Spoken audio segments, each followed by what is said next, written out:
warmly welcome you all in the Day 1 technical session of Delpha Expo 2025. I would like to call Dr. Mir Aladar Talpur, ex-Director General Fisheries, who did his PhD in aquaculture biotechnology from Malaysia and postdoc from Malaysia also.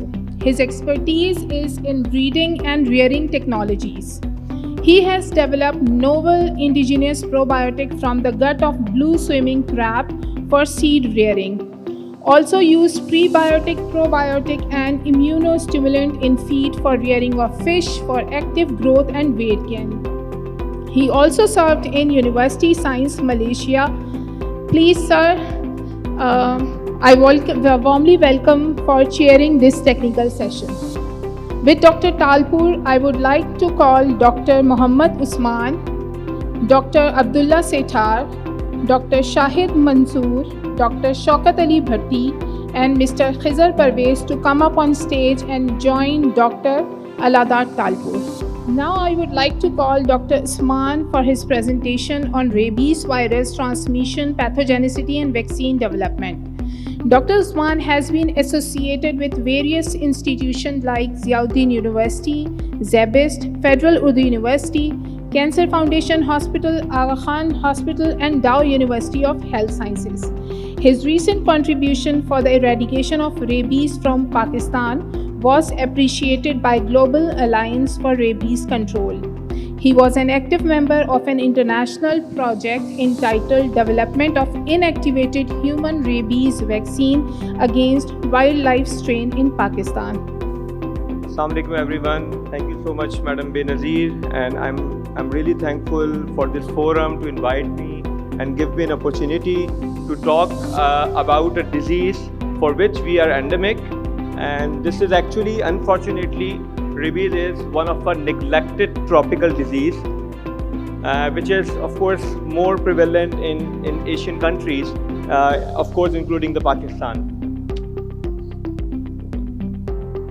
So the exact title of course is I would like to talk about how does it transmit and what is the pathogenicity of this disease and how can we develop the vaccine against this using the local strains. So this is the theme of my talk. I would like to move on in a limited time period. Initially, I would like to highlight the incidence of the dog bite cases in the Sindh, and particularly because today we are under the umbrella of this livestock. So definitely I have to focus on the importance of the rabies in the livestock, how it is affecting the livestock, because we are agricultural country and we have a lot of cattle farming here in the Pakistan. So definitely we cannot ignore the rabies. And definitely then I will try to sum up as much as I can within the limited time period. So this is, as I said, this is a neglected tropical disease. It is prevalent in around 150 countries. And as I said, Pakistan is endemic for this disease. It is causing 59,000 human deaths per year overall. So unfortunately, this disease is almost fatal. 100% chances of death. So these are the main reservoirs. In Canada and US, these like a couple of pictures I have posted here, raccoons and bats can be main reservoirs. But in Asian countries, dogs are the main reservoirs of rabies, and whatever the cases come to the clinic, 99% of the cases in Pakistan are from the dog bite cases. So this is unfortunately a worse scenario about the dog bite cases in Sindh, and definitely we are hosting the session under the government of Sindh. So definitely we need to highlight this important issue so that, of course, we are really thankful for this government sector and the other government sectors as well, which are doing efforts to eradicate rabies from the Sindh as well. अच्छा, अब इसके कुछ sites ज़रा please move on करिएगा। ये एक latest जो खबर हमारे पास पिछले साल की 2024 की स्टैटिस्टिक्स है सिंध से, जिसमें तकरीबन 3 लाख लोग जो हैं वो स्ट्रे डॉग्स के हमलों का शिकार हुए। स्ट्रे डॉग्स जो हमारे गली में आवारा कुत्ते जिनको हम कह रहे हैं, जो कि कॉमन ख़बरों में हमारी बनती है, चाहे वो न्यूज़ आपकी वीडियो चैनल्स पे आ रही हों या अखबार की वो ख़बर बन रही है। और अगर आप कराची की हाईलाइट देखें तो इसमें तकरीबन जो रिपोर्ट हमारे पास आई, 18 लोग पिछले साल मरे और तकरीबन जो है वो कितनी हज़ार लोग जो है इसका शिकार हुए हैं। और अच्छा, कुछ और हाईलाइट्स अगर हम देखें, दिस इज़ तकरीबन 2,26,000 डॉग बाइट केसेस थे। ये उससे कुछ महीने पहले की खबर है। जो इससे पहले वाली मैंने लास्ट दिखाई जिस पे 300,000 का स्टैटिस्टिक्स आया था, that was for the whole year. अच्छा, इसके अंदर दो चीज़ हैं कि एक तो एज वी नो के रिपोर्टेड कितने हो रही हैं, ओवरऑल सिंध से कितनी रिपोर्ट हैं। We know we have a lot of interior areas where there are like lack of resources, lack of communication tools, lack of awareness how to report the cases. तो जितने report हो रहे हैं वो तादाद हम तक पहुंच रही हैं, तो वी जस्ट थिंक कि जितने रिपोर्ट नहीं हो रहे होंगे वो इससे कहीं ज़्यादा होंगे। तो ये और अगर हम पीछे जाएं 2024 के इब्तदा में जा रहे हैं तो शुरू में केसेस की तादाद और डिफरेंटली बताई जा रही है। 1025 डॉग बाइट केसेस शुरू में रिपोर्ट हुए हैं। फिर उससे पहले ये सबसे लास्ट वाली बड़ी अमेजिंग न्यूज़ थी जिसमें एक दिन के अंदर 27 डॉग बाइट केसेस आए लाड़काना से। और ये वो अनफॉर्चुनेट सिचुएशन है जिस पर हम हमेशा एम्फसाइज करते हैं कि you have to search for the source. जो एक सोर्स आपका डॉग है, अगर वो रैबिट डॉग है, उसको इमीडिएटली ट्रीट करना या उसको यूथनाइज करना ह्यूमनली वो बहुत ज़रूरी है, क्योंकि अगर वो बेकाबू रहेगा तो जितने भी लोग उनके रास्ते में आएंगे सब में वो ट्रांसमिट करता रहेगा।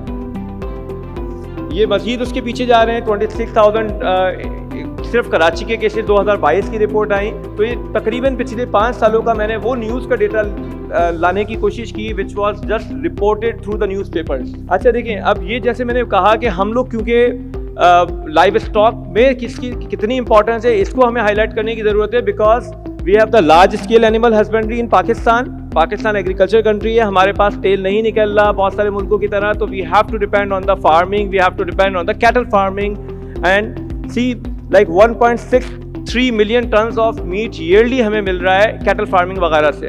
तो we can not literally ignore all these animals from being infected by the rabies. अच्छा, जैसे कि शुरू में मैंने बताया कि इसकी जो मेन रिजर्वायर्स हैं डॉग्स हैं, बैट्स हैं, लेकिन डॉग हमारे लिए एक मेन मसला है कि डॉग अगर हमारे एक पूरे फ्लॉक के साथ भी जा रहा है, चाहे वो आपकी बकरियों के हैं, अगर उसमें रेबीज मिल गया, रेबीज पाया गया और उसने किसी पूरे के पूरे फ्लॉक को अफेक्ट कर दिया, फिर वो ट्रांसमिट कितनी जल्दी होगी, because these animals can not really tell when they have been bitten by the infected dog. तो इसके लिए आगे हम कुछ डिस्कस करेंगे कि what is the importance of the vaccination of the domestic or the livestock. So what's the preventive measure? The only one first preventive measure is having vaccination of all the domestic or the livestock, because जैसे अभी मैंने कहा कि आपका जानवर आपको बताएगा नहीं कि उसको इन्फेक्शन हो गया, उससे किसी रैबिट डॉग ने काट लिया या किसी तरह से इन्फेक्शन उसमें ट्रांसफर हो गया। तो if you are doing the cattle farming और if you are the vet and your owners like आप जो भी इंटीरियर सिंध से भी अगर लोग मौजूद हैं और वहाँ पे जो फार्मिंग हो रही है, आप उनको अवेयर करिए कि जिनके जितने भी जानवर हैं, जितने महंगे जानवर हैं, उन सारे जानवरों को बचाने का सिर्फ वाहिद तरीका ये है कि आप उनको प्री एक्सपोजर वैक्सीनेशन दीजिए। जैसे ह्यूमंस के अंदर आमतौर पे सुना जाता है डॉग बाइट हो गया, rush to the clinic and get vaccinated and get your treatment done from there. But इन लोगों के लिए, जानवरों के लिए सबसे बेस्ट चीज़ ये है कि आप उनको पहले से पूरे के पूरे अपने फ्लॉक्स को, उसके हर्ट को आप इम्यूनाइज करवाइए। एंड सेकंड थिंग इज आप उनको आइडियली कोशिश करें रिस्ट्रेन करें। आपका कंस्ट्रिक्टेड एरिया हो, अगर आपने वैक्सीनेट कर दिया अपने जानवरों को तो उसको एक आप सॉलिड फेंसेस में रखिए, पूरा एक जैसे, लेकिन जैसे कि हमारे चिड़ियाघर वगैरह के अंदर जो पिंजरे जिसको आमतौर पे कहा जाता है वो हों, ताकि आपको जो वाइल्ड एनिमल आकर आपके पूरे के पूरे हर्ट को ख़राब ना कर सके, किसी को इन्फेक्ट ना कर सके। बिकॉज आपका तो इन्फेक्टेड, आपने इम्यूनाइज कर दिया, लेकिन वो बाकी को बाहर से अगर इन्फेक्शन लेकर नहीं आए तो। और एक and the second important thing is, अगर आपने प्री इम्यूनाइजेशन करवा दिया अपने पूरे हर्ट को, उसके बाद भी सेकेंडली अगर वो फिर भी इन्फेक्टेड हो गया तो you need to get your animals again vaccinated within 96 hours. जो कोशिश करिए if you want to save your animal you have to get them vaccinated within 96 hours. This is the timeline by the vet doctors. Okay, so the devastating situation, whatever we have been discussing about कि rabies आखिर ये rabies जिस तरह corona का एक धूम मचा था, कोरोना क्या है नज़र नहीं आ रहा, एक वायरस है, इसी तरह रेबीज एक वायरस है, नज़र नहीं आ रहा लेकिन वो तबाही मचा रहा है। और तबाही हमें तब नज़र आती है जब किसी की 5-6 लाख के जानवर एक सेकंड में मर जाएंगे, उससे ज़्यादा दुख किसी को नहीं होगा। और खुदा ना खास्ता अगर किसी का बच्चा, because we have seen and I would like to appreciate doctor Naseem Salahuddin from the Indus hospital, उन्होंने बहुत काविशें की रेबीज़ के लिए और उन्होंने हमें एक सेशन में एक वीडियो उसकी दिखाई कि किस तरह से इसका पेशेंट जो बीमारी की मॉर्बिडिटी के अंदर जो मरता है विद इन फ्यू डेज और फ्यू आवर्स में, लेकिन वो तबाही उसको नज़र आती है जिसके बच्चे को इन्फेक्शन हो गया या किसी को खुद को हो गया और वो इस बीमारी की बहुत दर्दनाक मौत मर रहा है। और डेफिनेटली ये सिर्फ कहने से हम नहीं बता सकते and I of course I do not have that picture और video so that I can share with you.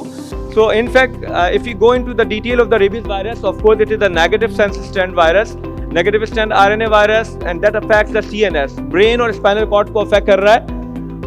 तो brain आपको पूरी body को control कर रहा है। अगर brain infected हो गया तो you don't have any option left कि आप उसको बचाना फिर बहुत मुश्किल है। There are certain other reasons definitely I'm going to discuss in couple of few next slides।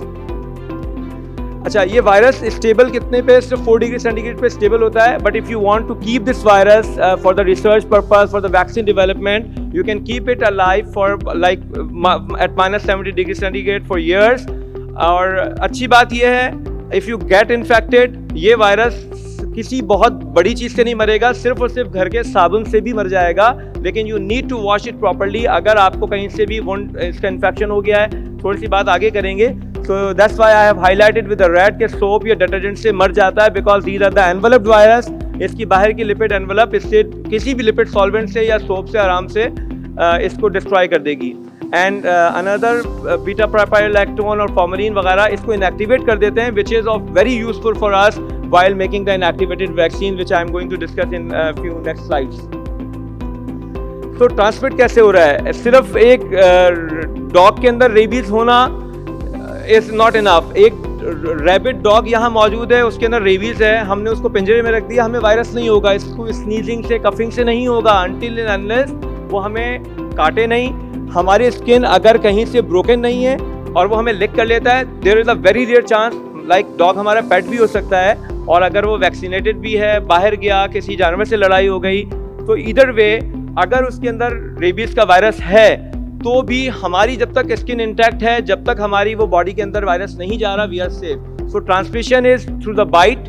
वो डायरेक्ट आपको बाइट कर ले, आपको कोई स्क्रैच लगा दे, लड़ाई में पंजा मार दिया उसने, या आपकी ब्रोकन स्किन है तो आपको ज़्यादा चांसेस है कि उसने सिर्फ आपको लिक भी किया अगर ब्रोकन स्किन पे, तो there is a great chance कि वहाँ से वायरस ट्रांसमिट हो जाएगा। And it can cross the placenta as well, so this is even very dangerous for and the fourth point I have written here, it can also be transmitted. There are couple of reports कि aerosol से भी होगा।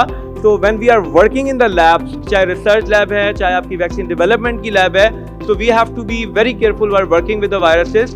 तो WHO की जो risk categories हैं, तो उसमें भी सबसे टॉप पे जो रिस्क कैटेगरी रखा गया है, इवन वेटनरियंस से भी ऊपर उनको रखा गया है, which are directly working with the rabies virus. अच्छा, वेटनरियंस के लिए एक इन्फॉर्मेशन मैंने ऑफ कोर्स जो यहाँ पे बैठे हुए होंगे, they must be much more senior and expert in the field, but they are couple of guidelines के आइडियली एक चीज़ ये होती है कि because I had the opportunity to work to visit certain vet staff in the interior scene। So whenever we had a discussion, तो उनकी एक इन्फॉर्मेशन आती थी कि डॉक्टर साहब हमारे ये जानवर खा नहीं रहा, इसके मुंह में छाले हो गए, ये क्या हो गया, तो जस्ट गेट इट चेक। तो जब वो डॉक्टर साहब जाएंगे, चेक करेंगे, वो माउथ खोलेंगे, अब अगर वो नहीं खा रहा, उसको चॉकिंग हो रही है एनिमल को, वी नेवर नो कि वो चॉकिंग किस वजह से हो रही है, क्या उसका कोई स्टमक अपसेंट की वजह से हो रहा है, कोई और माउथ का मसला है, या रियली वो रेबीज का इन्फेक्टेड हो चुका है। तो ये बहुत बड़ी गलती होती है कि अगर वो डॉक्टर अपने एक्सपर्टीज के हिसाब से वो कहे कि मैंने डायरेक्ट मुंह खोला और चेक कर लिया, और अगर उसके अंदर स्लाइवा उसके कहीं ब्रोकन स्किन से लग गया, ग्लव्स नहीं पहने हुए थे, तो that's why the first step is to use the nitrile gloves and of course face covering, all the PPEs as much as possible, and N95 mask, जैसे कि हम कोविड में इंट्रोड्यूस हुआ, and everyone is now aware about the N95 mask as well. So this is how the story begins कि जहाँ से वो आपको कट कर रहा है, इन्फेक्ट कर रहा है, उसके बाद ये पूरा नर्वस सिस्टम हमारा नजर आ रहा है कि आपका ब्रेन और फिर पूरी स्पाइनल कॉर्ड ये थ्रू आउट आपके पूरे सिस्टम के जरिए ट्रेवल करेगा. सो इधर the situation with the human or with the any animal, the root is almost more or equally the same one. So these are few clinical signs of the rabies. जैसे अभी मैंने एक choking की बात की और एक एक्सेसिव सलेवेशन, एक जो है जब मुंह से ज़्यादा उसको थूक आने लगे, चाहे वो आपकी गाय है, बकरी है, चाहे आपकी भैंस है, उसमें. और ह्यूमन में तो एक्सट्रीम लेवल होगा, ह्यूमन तो बता सकता है ना, लेकिन एनिमल्स में बहुत सारे क्लिनिकल सिम्टम्स हैं जिनको हमें देखना है. फीवर एक नॉर्मल सिम्टम है, किसी भी इन्फेक्शन के बाद हो सकता है, तो इस पर हम इतना ध्यान नहीं देंगे. लेकिन जो मैंने रेड किया है इस पर पॉइंट पे जाते जाते या पैरालिसिस हो गया उसका कोई हाथ पाँव, तो ये एक्सट्रीम हालतें हैं. और ऑफ कोर्स ये वो हालतें हैं विच आर इरिवर्सिबल, उसके बाद आपके पास चांस नहीं है पीछे आने का. अच्छा, ये जो मैंने वहाँ पिक्चर्स में बताया था, I would like to discuss a little bit about the detail of the pathogenicity कि हाउ डज इट प्रोसीड के बिकॉज हमारा नर्वस सिस्टम जो है ऑफ कोर्स जब इसने बाइट किया तो डायरेक्ट नर्वस सिस्टम पे, तो उसने पहले हमें मसल पे किया. जैसे पीछे पिक्चर्स में दिखाया, आपके हाथ पाँव पे कहीं काट लिया, जहाँ भी काटेगा definitely the first place is the muscles. तो मसल्स उस एनिमल के माउथ में आए, उसने अपने माउथ से स्लाइवा से वायरस ट्रांसफर किया, and now this virus has to travel through your nerves, through your neurons till your spinal cord and the brain. आपके सीएनएस तक ट्रेवल करना है उसने. तो वो या तो इट डिपेंड्स कि कट कहाँ किया है, किसको यहाँ कट कर लिया, आपके ब्रेन और स्पाइनल कॉर्ड से बहुत करीब है तो डेफिनेटली उसके चांसेस बहुत तेजी में स्प्रेड होगा, आपका नर्वस सिस्टम से बहुत जल्दी करीब है और जल्दी पहुंच जाएगा. अदरवाइज इसके पास दो ऑप्शन है, या तो ये उसी मसल में थोड़ी देर रेप्लिकेट करेगा and then it will get its way into the nervous system, और and the second thing is अगर वो ऐसी जगह पे बाइट किया है जहां उसको नर्वस सिस्टम से कनेक्शंस करीब मिले, definitely it will get its route and will start moving and prevading into your nerves. So this is the first line. जैसे मैंने अभी बताया कि इसका रास्ता यही है कि ये आपके एक्सॉन्स के जरिए ट्रैवल कर रहा है, और यही आगे जाकर हम कुछ डिस्कस करेंगे कि हमारी लिमिटेशंस वैक्सीन पर क्यों हैं और क्या क्या चीज़ें आ रही हैं. कि इसका रूट बिल्कुल डिफरेंट है, इसने जाना नर्वस सिस्टम के थ्रू है, और फिर जो है आपके पास ब्लड ब्रेन बैरियर्स आ जाते हैं, तो वहाँ से चीज़ें ट्रांसपोर्ट फिर नहीं होंगी. तो इसलिए जो आपने करना है इमीडिएटली करना है. इफ़ यू गेट इन्फेक्टेड तो इसके ऊपर कुछ पीपी होती हैं, अभी हम उस पर बात करते हैं. ये अगेन एक क्लोजर लुक है, किस तरह न्यूरोमस्कुलर जंक्शन को शो हुआ है कि किस तरह इसकी पैथोजेनेसिस में कौन कौन से न्यूरोट्रांसमीटर्स वगैरह वाले जंक्शंस पर ये काम कर रहा है, और वहाँ से अपना ये रास्ता पकड़ के आगे मूव कर रहा है. सो इन जनरली अगर हम ह्यूमंस की बात करें with respect to the symptoms, तो दो टाइप्स इसकी हैं रेबीज की. एक आपकी फ्यूरियस फॉर्म है, और जो उसके लफ्ज़ से पता चल रहा है कि बहुत ज़्यादा हाइप स्टेट है, furious is something very aggressive वाली फॉर्म है. और सेकेंड थोड़ी पैरालिटिक है. पैरालिटिक फॉर्म थोड़ी माइल्ड ज़रूर है, लेकिन उसके अंदर एक प्रॉब्लम ये है कि कन्फ्यूजन हो जाती है कि आप एग्जैक्ट उस पर आइडेंटिफाई या मिस डायग्नोस्टिक की तरफ बेसिकली चले जाते हैं. फ्यूरियस फॉर्म में तो आपको पता चल गया कि उसकी हाइपर एक्टिविटी हो रही है, हालुसिनेशंस होने लगी, डिफरेंट ऐसे अनयूजुअल सिम्टम्स आ गए कि उस पर आपको कंफर्म हो गया कि भाई ये अब रेबीज की तरफ ही चला गया है. अच्छा, इसकी बहुत सारी अलामतें जो लोगों ने सुना होगा, जो एक जनरल परसेप्शन है, इसमें एक हाइड्रोफोबिया बड़ी मशहूर चीज़ है जो सबको ही तकरीबन पता होगा कि अब कुत्ते ने काट लिया, अब इसको पानी से दूर रखो, या पानी नहीं पिएगा, और पानी के ऊपर उसके बहुत ही ज़्यादा मतलब बहुत बुरी हालत हो जाती है. अगर आप उसे पानी दिखाएंगे भी, पेशेंट की हमने वीडियो देखी जो पानी पीना भी चाह रहा था तो उसकी वो नहीं पी पा रहा था, और उसके बाद उसका जो पूरी एक्टिविटी हो रही थी, हाइड्रोफोबिया में मतलब डर उसको हो गया, फेयर ऑफ वाटर हो गया. अच्छा, ये जो पीछे हमने फॉर्म डिस्कस की फ्यूरियस फॉर्म में, आपका जो ब्रेन इंसेफ्लाइटिस होगा, पूरी इन्फ्लेमेशन हो जाएगी ब्रेन की, और अल्टीमेटली जो डेथ होगी वो उसकी कोमा, और उसकी then ultimately lead to the death. Paralytic phases जो फॉर्म है सिर्फ 20% केसेस होते हैं, लेकिन जैसे मैंने कहा कि मिस डायग्नोसिस की तरफ चला जाता है ये, तो इसके अंदर भी फिर वो उसकी उस तरह की ट्रीटमेंट नहीं हो पा रही है, और उसकी फिर डेथ तो यकीनी इसकी भी है आगे. अच्छा जी, अब मसला ये है, WHO हमसे ये एक्सपेक्ट कर रहा है कि रेबीज से रिलेटेड जो डेथ हैं दुनिया में 2030 तक जीरो हो जाएं. 2030 तक, and now we are in the 2025, we just left with 5 more years in the whole world. ये पूरी दुनिया का WHO का टारगेट है कि 2030 तक जीरो डेथ हो जाएं. ये एक पिक्चर में बहुत सारी चीज़ें हैं, लाइक बहुत इस पर हम लोग बात कर सकते हैं. 99% डॉग बाइट केसेस बताए हैं मैंने, और इन्होंने दो चीज़ें पिक्चर्स में बताई हैं. 100% वैक्सीन प्रिवेंटेबल. मैंने शुरू में सेकंड थर्ड स्लाइड में कहा था इट इज़ 100% फैटल, 100% जानलेवा बीमारी है, लेकिन 100% वैक्सीन प्रिवेंटेबल भी है. If you can have a vaccine on time, it is 100% preventable. अच्छा जी, रेबीज वैक्सीनेशन जो 100% प्रिवेंटेबल कैसे हो सकती है? One is if you are a health workers, if you are a vet, अगर आप लाइव स्टॉक से रिलेटेड लोग हैं, डायरेक्ट डॉक्टर्स हैं, या फिर लाइव स्टॉक का वो स्टाफ जो आपके जानवरों की या आप खुद अपने जानवरों की रखवाली कर रहे हैं, तो आपका वैक्सीनेटेड होना सबसे ज़्यादा ज़रूरी है। किसी हेल्थ वर्कर्स का तो एक रिस्ट्रिक्टेड एरिया में काम है, आपका दिन रात 24 घंटे उन जानवरों से काम होगा, तो you need to be vaccinated first. और this is called the pre exposure. अभी आपको एक्सपोजर रेबीज का नहीं हुआ, यू आर नेवर श्योर कि आपके जानवरों में रेबीज वायरस है या नहीं है, लेकिन आपको अपने आप को प्रिवेंट करना है। आप वैक्सीनेशन ऑन टाइम ले लें और उसके पूरे रिकमेंडेड डोजेज हैं वो अगर आप ले लेते हैं तो you will be at the safe side. तो ये जो रिकमेंडेड डोजेज हैं इसके अंदर दो तरह की चीज़ें, एक इंट्रामस्कुलर आप वैक्सीन ले सकते हैं या फिर इंट्राडर्मल। इंट्रामस्कुलर लेना है तो 1 ml का डोज रिकमेंडेड है 4 मरतबा, 0 डे पे, 7 डे पे और 21 पे। 3 मरतबा आपका एक्चुअली प्री एक्सपोजर पे है। हाँ, अगर आपको डॉग बाइट हो गया तो फिर आपका चौथा डोज भी होगा, लेकिन इस टाइम आपके पास 0 डे का मतलब है जिस दिन आपने वैक्सीन लगवानी शुरू की, आपका ये 0 डे हो गया, then you have to go for the 7 day, फिर 21 पे जाएं या 28 पे जाएं, तो ये आपके 3 डोजेस पूरे हो जाएंगे, जो आपको इनफ एंटीबॉडी टाइटर जनरेट करवा देगा। उसकी भी एक रिकमेंडेड WHO की गाइडलाइंस मौजूद हैं। अच्छा, अब आप क्या हुआ कि अगर कोई डॉग ने आपको काट लिया तो फिर definitely you have to move to the post exposure. पहले तो प्री एक्सपोजर पे थे, अभी एक्सपोजर हुआ नहीं था जानवर से आपका, या आपको रेबीज अभी भी the first thing interesting thing is dog bite हुआ है। डॉग बाइट में आपको श्योर तो नहीं है कि वो डॉग में रेबीज था या नहीं था, लेकिन वो prevention is better than cure वाली बात है कि आपको एहतियात करना है, क्योंकि अगर सिम्टम डेवलप होने का इंतजार किया तो फिर फैटल 100% हमने पहले ही कह दिया कि उसके बाद फिर डेथ के बाद कोई चारागार नहीं होगा। तो you have to move for the post exposure prophylaxis. अच्छा, ये ब्लड ब्रेन बैरियर वाली बात मैंने ऑलरेडी की कि ये एक लिमिटेशन हमारी है। तो पोस्ट एक्सपोजर में आपने ये करना है, एक तो आपने वैक्सीन लेनी है, इवन अगर आप वैक्सीनेटेड है तो भी आप it is better to have the vaccine again. And the second thing is आपकी इंजर्ड जगह पर रेबीज इम्यूनोग्लोबुलिन का एक डोज लगवाना जरूरी है, चाहे वो आपकी कितना भी तकलीफ दे क्यों ना हो।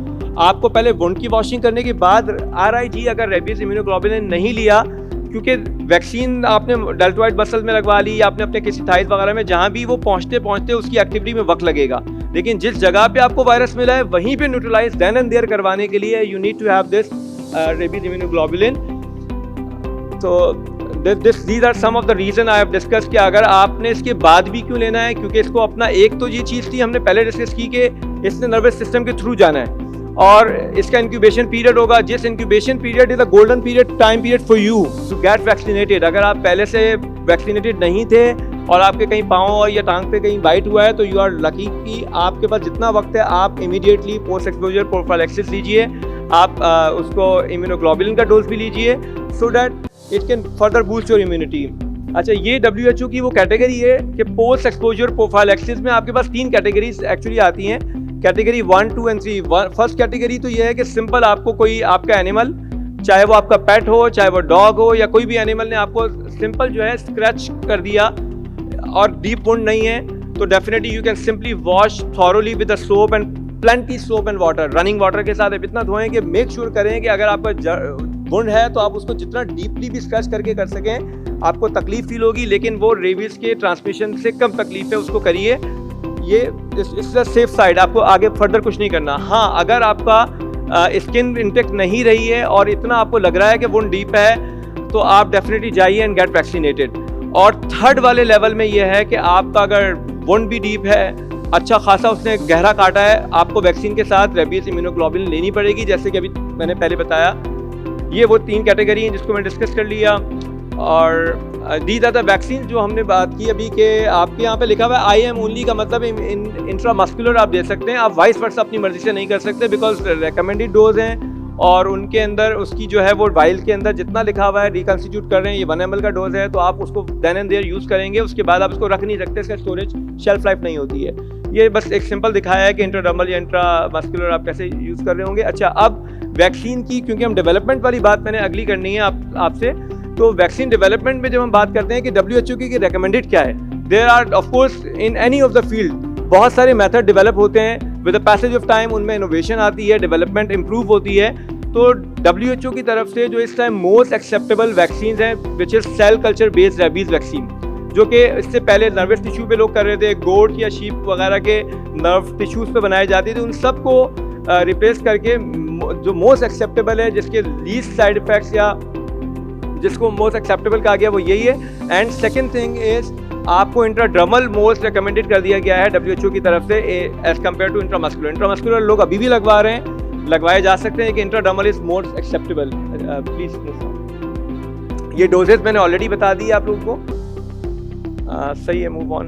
ये रेबीज इम्यूनोग्लोबुलिन जो मैंने बताई थी कि आपका जो वुंड है, वुंड में आपने एक्चुअली वहां पे लगाना है, मतलब चाहे आप देखिए माउथ पे है, फेस पे है, इट सीम्स क्वाइट इनसेन, लेकिन वहां पे आपने एग्जैक्टली उस वुंड के अंदर जब तक वैक्सीन आप नहीं, वो इम्यूनोग्लोबुलिन नहीं दे रहे, वो न्यूट्रलाइज नहीं करेगा वायरस को। अच्छा, अब ये बात हमने शुरू में वैसे कर ली कि एनिमल्स के लिए भी उतनी ही ज़रूरी है, लेकिन एनिमल्स को आप कब लगा सकते हैं? आपके पास पेट्स हैं तो भी आपको वैक्सीन लगवानी है। पेट्स में आपके डॉग भी हो सकते हैं, कैट्स भी हो सकती हैं। अच्छा, एक कॉमन परसेप्शन हमारे यहाँ सिर्फ डॉग्स का है, कैट्स में भी उतना ही चांसेस हैं ट्रांसमिट होने के जितना कि डॉग में है। ये किसी भी वार्म ब्लडेड मैमल्स में हो सकता है। इसका ट्रांसमिशन साइकिल कहीं से भी ये all are almost equally like vulnerable. So please, so this is final point of my talk is rabies vaccine development. So I'm going to show you a little bit highlight कि किसी भी developmental pipeline में कोई भी drug की approval के लिए जो हमें steps follow करने पड़ते हैं, वही तकरीबन हमें more or less rabies vaccine development के लिए use करने पड़ेंगे। This is one of the flow diagram कि एक किसी भी दवा का मार्केट में आने में कितना वक्त लगता है, या किसी वैक्सीन का, तो ऑफ कोर्स आपको मजीद उसका टाइम चाहिए होगा। शुरू में आपका फार्मास्यूटिकल क्वालिटी या आपका जो बिल्कुल इनिशियल फेज होता है, जो रिसर्च का क्लिनिकल आपका R&D वाले लेवल पे आप काम करेंगे, देन डेफिनेटली आपका प्री क्लिनिकल या नॉन क्लिनिकल ट्रायल्स होते हैं जो आप एनिमल्स पे कर रहे हैं, रॉडेंट्स पे कर रहे हैं, नॉन ह्यूमन प्राइमेट्स पे कर रहे हैं। देन डेफिनेटली जहाँ रेगुलेटरी बॉडीज़ हैं और आप उसको फिर अपने डॉक्यूमेंट्स का रिजल्ट सबमिट कर रहे हैं, then definitely you can get approval for the clinical trials. Clinical के भी फिर फेज 1, 2 और 3 क्लिनिकल ट्रायल्स होंगे। देन यू उनके डेटा को एनालाइज करके आपको फर्दर अप्रूवल मिल सकती है। Then you can move for the commercial production and still there are lot of other things in this. ये भी ऑलमोस्ट सेम चीज़ शो कर रही है, प्लीज़। अच्छा, ये जैसे मैंने उस टाइमलाइन में बताया कि तकरीबन 10 से 15 साल इन एवरेज लग रहे होते हैं किसी भी ऐसी वैक्सीन को डेवलप करने के लिए जो कि या तो फर्स्ट टाइम है। अच्छा, कोविड में हमने विद इन 1 और 2 year, with in couple of months कहूँगा मैं, बना डाली। उसकी वजह ये थी, ओवरऑल वो पेंडेमिक था, पूरी दुनिया का मसला था और बहुत एक्सट्रीम लेवल पर उसका काम करना पड़ा। अच्छा, रेगुलेटरी कंट्रोल जैसे मैंने पहले बताया कि FDA की रेगुलेटरी इंटरनेशनल लेवल पे है, पाकिस्तान में ड्रैप है और रेगुलेटरी बॉडीज़ हैं जहाँ पे आपको किसी भी ऐसी डेवलपमेंट के लिए you need to have lot of documentation, lot of permission at every stage. अच्छा, अब किसी भी वैक्सीन बनाने के लिए the first thing is identifying the causative agent. Covid जब शुरू हुआ तो सबसे पहला मसला था किससे हो रहा है, किस वायरस से हो रहा है। जब वायरस को आइडेंटिफाई कर लिया, फिर वायरस को आपने रेस्क्यू करना है, वायरस को निकालना है उस ऑर्गेनिज्म में से, उस सोर्स में से जहां वो वायरस अपनी ट्रांसमिशन कर रहा है, अपनी एक्टिविटीज़ कर रहा है या डिजीज कॉज कर रहा है बेसिकली, और आप उसको लेबॉर्ट्री में ले आए, लेबॉर्ट्री में ग्रो कर दिया, now it's in your hand. अब आप इसको नेक्स्ट लेवल पर उसके साथ काम कर सकते हो। फॉर एग्जांपल, आप रेबीज वायरस को ग्रो करने के 2 तरीके हैं। आपने जब किसी भी सोर्स से निकाला, आप उसको माइस ब्रेन में अगर रेप्लिकेट कर लेंगे, क्योंकि वो बेसिकली नर्वस सिस्टम का है और mice brain is the ideal place. क्योंकि माइस ब्रेन में करने की एक वजह ये भी है कि कुछ में इब्तदाई तौर पे जब डायग्नोस्टिक टेस्ट इतने नहीं थे तो माउस इनॉकुलेशन टेस्ट भी एक स्टैंडर्ड टेस्ट हुआ करता था कि रेबीज कंफर्म करने का, क्योंकि जब वो लाइव माइस में आप उसको इन्फेक्ट करेंगे और सिम्टम्स डेवलप होंगे तो that could be the confirmatory test के वाकई रेबीज वायरस ही आपके हाथ में है। अच्छा, अब इसके अंदर आपके पास बहुत सारी लाइक वैक्सीन की टाइप जिस तरह होती हैं, तो this is the whole organism vaccine, जिसके अंदर आपको कोई एंटीजेनिक इसका कोई कंपोनेंट निकाल के आइसोलेट ना भी करें अगर रेबीज में स्पेसिफिकली, आप पूरे के पूरे होल ऑर्गेनिज्म को इनएक्टिवेट करके you can use as a whole purified like virus को यूज़ कर सकते हैं, बट इनएक्टिवेटेड फॉर्म में फॉर द ह्यूमंस। सही, ये वही वाली पाइपलाइन जिसकी मैंने पहले जिक्र किया कि you need lot of documentation. ये थोड़ा सा सिंप्लीफाइड फॉर्म में बताया है कि प्री क्लिनिकल के बाद आपको ये एक इन्वेस्टिगेशनल न्यू ड्रग के डॉक्यूमेंट सबमिट करने पड़ेंगे, फिर उसके बाद आपके पास biological licensing application phase 3 of clinical trial के बाद you need to submit. So these are actually some few standard documentations. अच्छा, ये जैसे मैंने बताया कि आपको कुछ मेजर स्टेप्स हैं. अगर हम रेबीज़ की बात करें तो फर्स्ट स्टेप तो हमने कहा कि हमने रेबीज़ को रेस्क्यू कर लिया, या जैसे किसी भी एजेंट को हम रेस्क्यू करके अपने पास लैब में ग्रो कर लें, और लैब में ग्रो करने के बाद आप उसको फिर आप सेल लाइन्स में चाहे एम्पलीफाई करें. जैसे कि मैंने कहा कि WHO की रिकमेंडेड ये है कि आप उसको सेल लाइन्स में ग्रो करें. तो जो पर्टिकुलर सेल लाइन्स रेबीज़ के लिए हम यूज़ कर रहे हैं, इंटरनेशनली यूज़ हो रही है, mouse neuroblastoma is one of the ideal cell lines, या वीरो सेल लाइन्स, इन दोनों की कॉम्बिनेशन में यूज़ कर रहे हैं. एंड एज आई सेड, जब वो इसमें सक्सेसफुली कल्चर हो जाता है, इनफ क्वांटिटी में होता है, द नेक्स्ट स्टेप इज़ आप इसको होल वायरस के तौर पे ले सकते हैं. But in order to use the whole virus you need it to inactivate first. तो इसको इनएक्टिवेट करने के लिए आप डिफरेंट एजेंट यूज़ कर सकते हैं. एसीटोन है, बीटा प्रोपाइलैक्टोन है. तो लिटरेचर में WHO गाइडलाइन में ये BPL और एसीटोन हाईली रिकमेंडेड है. एंड डेफिनेटली उसके बाद आप जाकर क्या कर सकते हैं, किसी भी डेवलपमेंट में एज आई सेड के प्री क्लिनिकल पे जाएंगे आप, एनिमल का डेटा आएगा, then you can get approval for then you can move on. अच्छा, ये एक सिंपल सी पाइपलाइन बनाने की मैंने कोशिश की है ग्राफिकली, कि किस तरह से हम इसको मूव ऑन कर सकते हैं. मैंने इसमें कुछ लेजेंड वगैरह नहीं लिखा, लेकिन सिर्फ लास्ट 3 चीज, एक ब्रेन आप सबको नजर आ रहा होगा, ब्रेन के नीचे 3 एरोज आ रही हैं. ये कोविड के ज़माने में भी आप लोगों ने देखा होगा, ये अक्सर हॉस्पिटल्स में आप रैपिड एंटीजन टेस्ट करवाते हैं. तो on the left hand side this is rapid antigen, बीच में फ्लोरेसेंस माइक्रोस्कोपी के जरिए देखा जा रहा है निगरी बॉडीज कुछ होती हैं ब्रेन में, अगर वो प्रेजेंट हैं तो आपको पता चल सकता है कि हाँ ये वाकई आपके हाथ में रेबीज़ है. क्योंकि देखिए, हम जब सैंपल लेते हैं एक एनिमल का, हम एक एनिमल को यूटिलाइज करेंगे, उसमें से सैंपल लेंगे, of course we are just suspecting this animal to be I mean because of the behaviour, वो रैबिड एनिमल है. हमें नहीं पता उसके हार्श बिहेवियर की असल वजह रेबीज़ ही है, हो भी सकता है कोई और भी हो सकती हो, लेकिन definitely we need to confirm it through different ways. These are the 3 established ways. आपके पास अल्टीमेटली फाइनल जो है आप PCR के जरिए उसको कंफर्म कर सकते हैं कि वो कितना वायरस था, और फिर उसको क्वांटिटेट भी कर सकते हैं. There are so many commercial kits now available. लेकिन इन सब के लिए ये चीज़ आप ह्यूमन पे नहीं कर सकते, बिकॉज आपको आइडियली इसके लिए एक ब्रेन चाहिए, और ह्यूमन का ब्रेन का मतलब ये है कि फिर वो पोस्टमार्टम पे हो सकता है, लिविंग पे नहीं हो सकता. ये फिर फर्दर इसकी पाइपलाइन मैंने दिखाने की कोशिश की है. अच्छा, अब एक जो WHO का गोल रेबीज जीरो डेथ बाय 2030 का मकसद ये है कि इस वक्त पाकिस्तान में इशू जो सबसे बड़ा है स्ट्रे डॉग्स का, जैसे मैंने शुरू की पिक्चर्स में बताया, सिंस की केसेस हैं. पिछले साल 3 लाख लोग जो है वो डॉग बाइट का शिकार हो गए. अगेन वो सारे डॉग बाइट इनफैक्ट रेबीज़ वाले ज़रूरी नहीं हो, लेकिन we have to do some efforts. अभी तक आइडियली कैंपेन्स क्या चलती है, KMC आ गई या इंटीरियर सिंध में कोई ना कोई हमारी बॉडी काम कर रही है, वो भी बहुत बड़ी एफर्ट्स हैं कि हम डॉग्स को मारना शुरू कर दें. कंप्लेंट्स आ रही हैं डॉग को मार दें, या फिर कोई ऐसी एफर्ट होती है न्यूटर कर दें, उन्हें कर दें, ये भी एक हल है. लेकिन हमें इससे बियॉन्ड भी सोचना है. Definitely killing is not an ultimate solution. Definitely we have to move for the vaccine development locally, क्योंकि हमें कॉस्ट का एक बहुत बड़ा मसला है, कॉस्ट का मसला है. अच्छा, अब ये या तो WHO प्रोवाइड हमें कर रहा है, दुनिया में बहुत सारी वैक्सीन के बारे में, जैसे पोलियो वैक्सीन हमें मिल रही है, डेफिनेटली मिल रही है. अच्छा, अब इस वाली वैक्सीन के लिए हमें दोनों चीज़ों को इक्वली लेकर चलना है. We have to focus animal as well as humans. Humans के लिए डिफरेंट एफर्ट्स हो रही होती हैं. देन एंड देयर हम लोग कहीं कभी इंपोर्ट कर रहे हैं, या कोई ना कोई हमारी ऐसी गवर्नमेंटल एफर्ट्स पे काम हो रहा है कि हम कर लेते हैं. लेकिन एनिमल्स के बारे में सोचना और उस पर भी डेवलप करना, लोकल लेवल पे करना, it's another I mean I would say कि it's another big initiative, and I'm really thankful to the team. Okay, now I would like to call Dr. Shahid Mansoor to talk on livestock breed improvement by genomics and genomic selection for enhanced milk and meat production. Professor Dr. Shahid Mansoor is a senior advisor in Jamilur Rahman Center for Genomic Centers, International Center for Chemical and Biologic Science, University of Karachi. He got Sitara Imtiaz, HEC Distinguished National Professor Fellowship, Academy of Science, Biotechnology for Sustainable Agriculture Development by Genomics and Genome Editing. Bismillahirrahmanirrahim. I think it's a pleasure to present this work that we are doing on livestock genomics. So why we need to do work on livestock breed development by genomics? Because we need to have more milk and meat.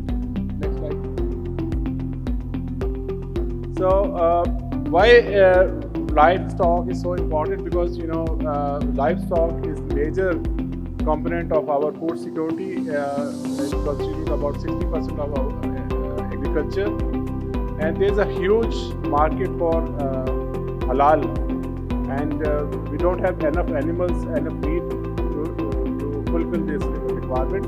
So we are a lot of non-Muslim countries like Australia, Brazil are producing meat. और एक और इसमें बहुत अच्छी important बात यह है कि हमारी जो डेफिशिएंसीज हैं न्यूट्रिशन की, वो बहुत सारी जो है इससे हम फिल कर सकते हैं। और एक और इम्पॉर्टेंट चीज़ जो है वो ये है कि अब जो टेक्नोलॉजीज़ हैं वो बहुत एडवांस हो चुकी हैं, जिससे हम जो है वो ब्रीड को बहुत रैपिडली डेवलप कर सकते हैं बाय यूज़ ऑफ जीनोमिक्स। और जीनोमिक सिलेक्शन के ज़रिए से आप ब्रीड को आइडेंटिफाई भी कर सकते हैं और नई ब्रीड डेवलप भी कर सकते हैं। Next slide. तो अब इसका जो रैशनल है इस पूरे पैराडाइम का वो ये है कि हमें हमारे एक ऑल्दो हम ये क्लेम करते हैं कि हम we are one of the largest producer of milk in the world, लेकिन हमारे यहाँ मिल्क अभी भी ड्राई मिल्क जो है एक्सपोर्ट होता है। दैट मीन्स कि हमारे यहाँ मिल्क की जो प्रोडक्शन है वो ज़्यादा है, नंबर ऑफ एनिमल्स हमारे यहाँ बहुत ज़्यादा है, लेकिन हमारे जो प्रोडक्टिविटी है वो बहुत लो है। दैट मीन्स कि हमारी एक गाय जो यूरोपियन ब्रीड एक जो गाय दूध देती है वो हमारी 6 गाय मिलकर उसके बराबर दूध देती है। दैट मीन्स कि हमारी प्रोडक्टिविटी जो है वो लो है और हमारी रिक्वायरमेंट ज़्यादा है। तो इसलिए हम अपने ड्राई मिल्क से जो है वो इसको पूरा कर रहे हैं। तो इसमें जो जीनोमिक टेक्नोलॉजीज़ हैं वो हमें हेल्प कर सकती हैं to improve our breeds. Next slide. So ये हमने एक प्रपोजल सबमिट किया है to the government of Sindh to develop a joint laboratory on livestock genomics under world bank assisted PC1। तो इसका बैकग्राउंड ये है कि हम लोगों ने लास्ट ईयर इसकी एक प्रेजेंटेशन की दी थी वर्ल्ड बैंक की टीम को, और उन्होंने इसको अप्रिशिएट किया था। और उसमें ये था कि एक जॉइंट लैब बनाई जाएगी जिसमें जो है वो जीनोम सीक्वेंस किए जाएंगे और एक न्यूक्लियस हर्ट बनाया जाएगा, जिसमें जो टॉप के एनिमल्स हैं वो हम सेलेक्ट करेंगे और उनको आगे जो है वो लेके चलेंगे। और इसके बाद ये है कि कैपेसिटी बिल्डिंग है लाइवस्टॉक डिपार्टमेंट की, क्योंकि इस वक्त जो ब्रीडिंग है वो हमारी बहुत ही हम लोगों ने कुछ ब्रीड डेवलपमेंट में काम नहीं किया। तो इसमें अब ये जो न्यू टेक्नोलॉजीज़ हैं उनके साथ मिलके हम ब्रीड डेवलप कर सकते हैं। तो इसमें एक तो ये कि इसमें जो जीनोमिक सिलेक्शन के लिए आपको एक ब्रीड स्पेसिफिक मार्कर्स डेवलप करने के बाद एक SNP जीनोटाइपिंग प्लेटफॉर्म डेवलप करना होगा, जिसके लिए एक लेबॉर्ट्री की ज़रूरत है जो हमने Jamil Rahman centre for genome research में इससे ये है कि आप ब्रीड भी आइडेंटिफाई कर सकते हैं और ब्रीड डेवलपमेंट का भी काम इसमें कर सकते हैं। Next slide. तो इसमें जो एक्सपेक्टेड आउटकम है वो तो ये है कि इसमें एक जीनोमिक्स की state of the art laboratory बन जाएगी, और इसके बाद फिर जो है एक देखें जो जेनेटिक्स है ना वो उसमें दोनों मेल फीमेल दोनों का रोल होता है। तो इसमें हम लोग जो प्रपोज कर रहे हैं वो ये है कि इसमें सबसे पहले तो बुल सिलेक्शन है कि आपके जो बुल अगर अच्छे हों तो आपकी जो ब्रीड है वो बहुत अच्छा काम कर सकती है। इसलिए तो हम बुल सिलेक्शन की तरफ सबसे पहले जाना चाह रहे हैं, और डेफिनेटली अगर आपकी बुल अच्छे हों तो फिर आप सीमन प्रोडक्शन के ज़रिए उसकी अच्छी जेनेटिक्स में जो है वो बहुत अच्छे से फैला सकते हैं। और ये हमारे यहाँ आर्टिफिशियल इंसेमिनेशन भी हो रही है, लेकिन साथ साथ जो है नेचुरल मेटिंग भी होती है। तो हमें नंबर ऑफ गर्ल्स जो है वो ज़्यादा चाहिए, और इसके बाद फिर जो है हमें अच्छी हीपर्स भी चाहिए, जिससे जो मिल के जो है वो एक अच्छी ब्रीड डेवलप होगी। तो ये सबसे पहले तो ये कि जो हमें अभी कि हमें जीनोम सीक्वेंसिंग की ज़रूरत क्यों है। नेक्स्ट स्लाइड पे चले जाएं। इसमें इसकी वजह ये है कि अगर हमने ब्रीड्स को आइडेंटिफाई करना है तो हमें उसका जीनोम सीक्वेंस होगा, तो हमें बहुत सारे ब्रीड का आइडेंटिफाई हम बता सकते हैं कि ये कौन सी ब्रीड है। तो फॉर्चुनेटली हमने जो इस वक्त पाकिस्तान की अवेलेबल जितनी भी ब्रीड्स हैं कैटल की, उनको ऑलरेडी सीक्वेंस किया है और उनके ब्रीड स्पेसिफिक मार्कर डेवलप किए हैं। Next slide. और इसमें जो ब्रीड स्पेसिफिक मार्कर्स हैं इससे आप बता सकते हैं कि ये ब्रीड कोई प्योर ब्रीड है या इसमें मिक्सचर है। अगर आपको ब्रीड को डिफाइन करने में प्रॉब्लम हो रही है तो then we can have new breeds.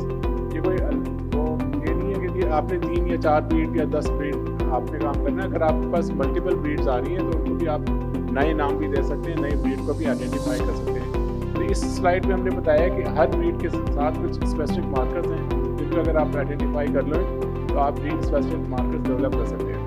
इससे क्या होता है क्या है कि आपके पास एक पासपोर्ट बन जाता है आपकी ब्रीड का कि ये जो ब्रीड है इसके ये मार्कर्स हैं और इससे जो है ये अब एक तो होगी ब्रीड की identification.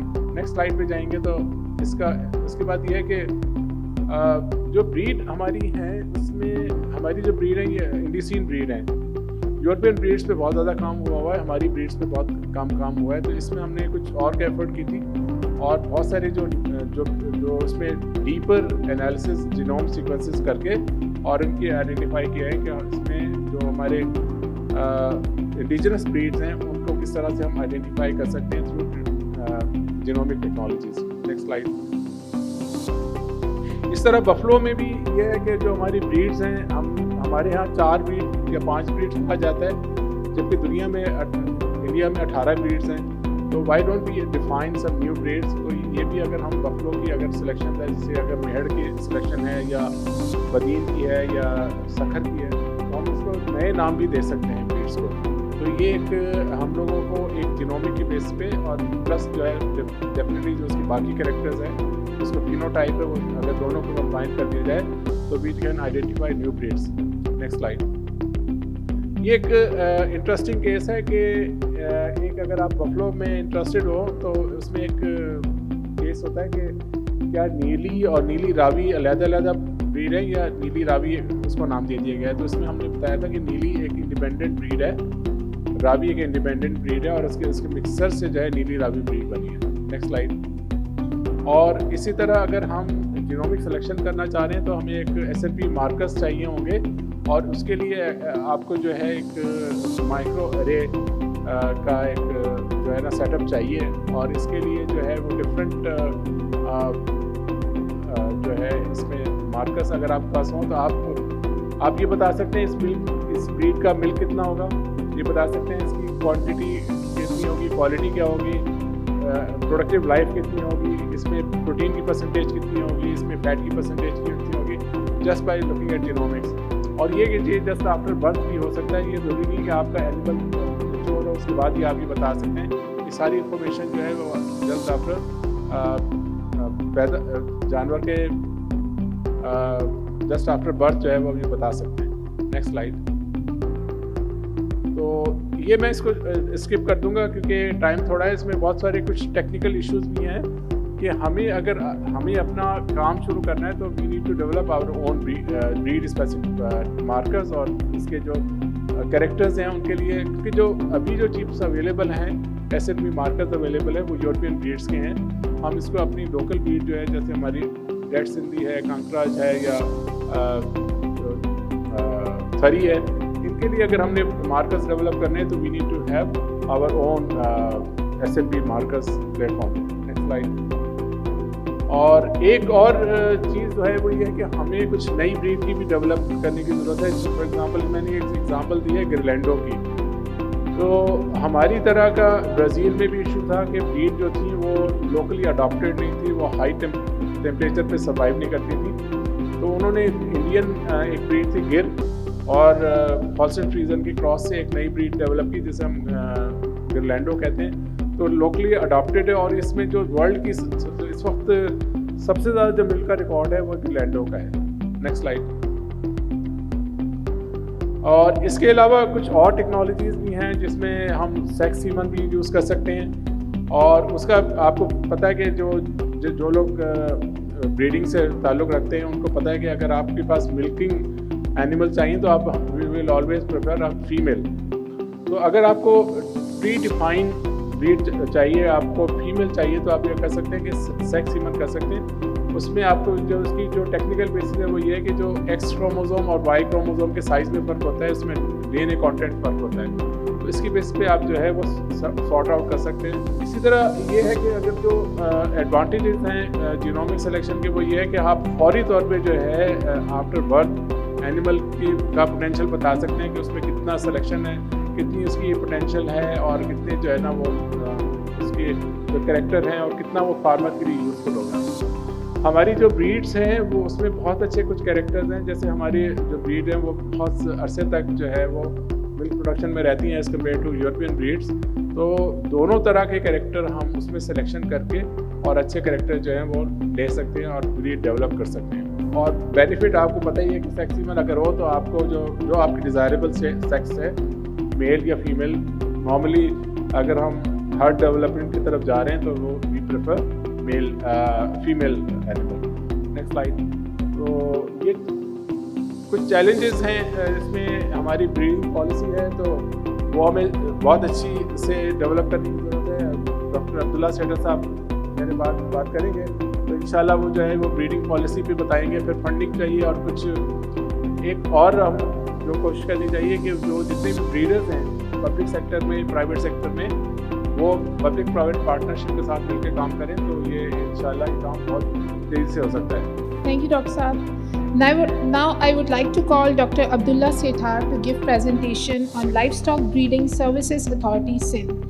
Dr. Sethar hold a Doctor of Veterinary Medicine degree as well as Master of Science and PhD degree from UK. Currently, Dr. Sethar is serving as Director and Registrar of Livestock Breeding Service Authority Sindh. बिस्मिल्लाहिर्रहमानिर्रहीम। Science सदाएं करे मथे सुनसुकार दोस्त मिठा दिलदार आलम सबावात करे। My name is Dr. Abdullah Sethar and I am working as the Registrar Livestock Breeding Service Authority based at Hyderabad. So we have to speak in our local languages, either in Urdu or Sindhi. So next please. So he organogram है, ये असांजी authority जो minister live stock head आहिनि, secretary live stock chairman आहिनि ऐं उन खां पोइ live stock breeding service authority में 4 विंग्स आहिनि: regulation, enforcement, capacity building and administration. Next.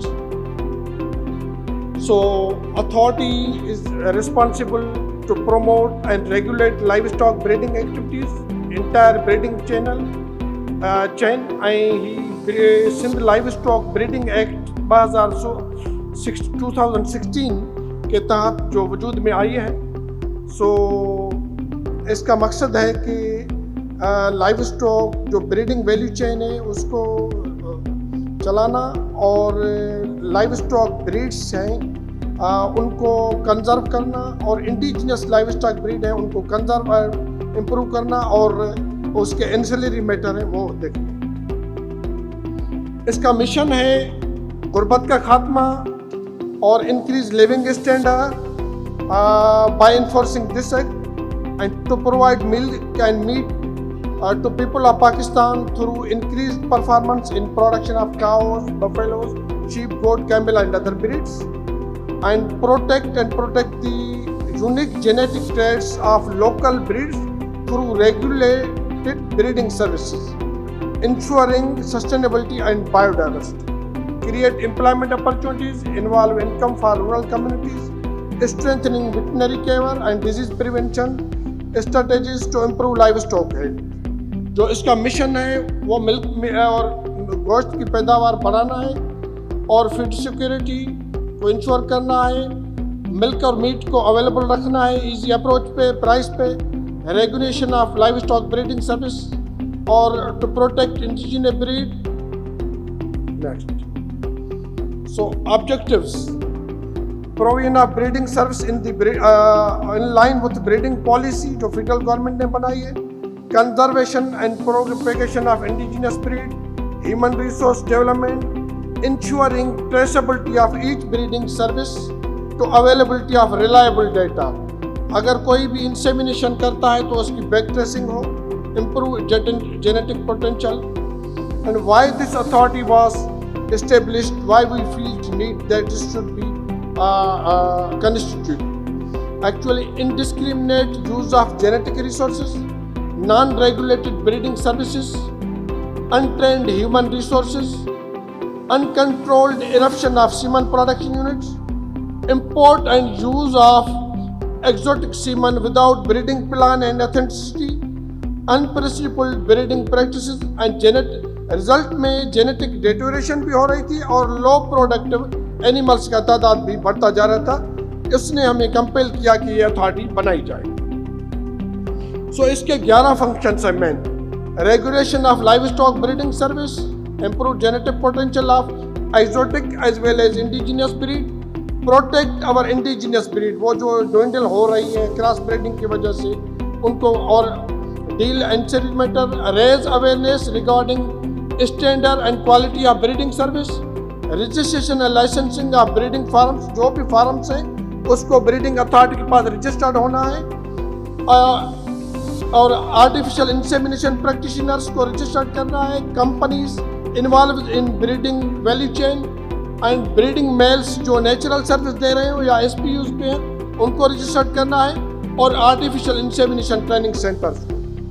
उसके अलावा 7वां फंक्शन है issuance of standards and procedures for breeding animals at a collection and production facility, parentage confirmation of breeding males before entry at a collection and production facility, and animal registration and performance recording for identification of bull mothers and test mating, and registration of breeder association, जो breeder association सारा निज़ाम बाहर मुल्क में चला रही है live stock का, वहाँ भी उनकी रजिस्ट्रेशन होनी है सिंध में, और इन्फोर्समेंट जो Sindh live stock breeding act की जो भी एक्ट के सेक्शंस हैं उनको प्रॉपर नमूने से सिंध प्रोविंस में इन्फोर्स करना।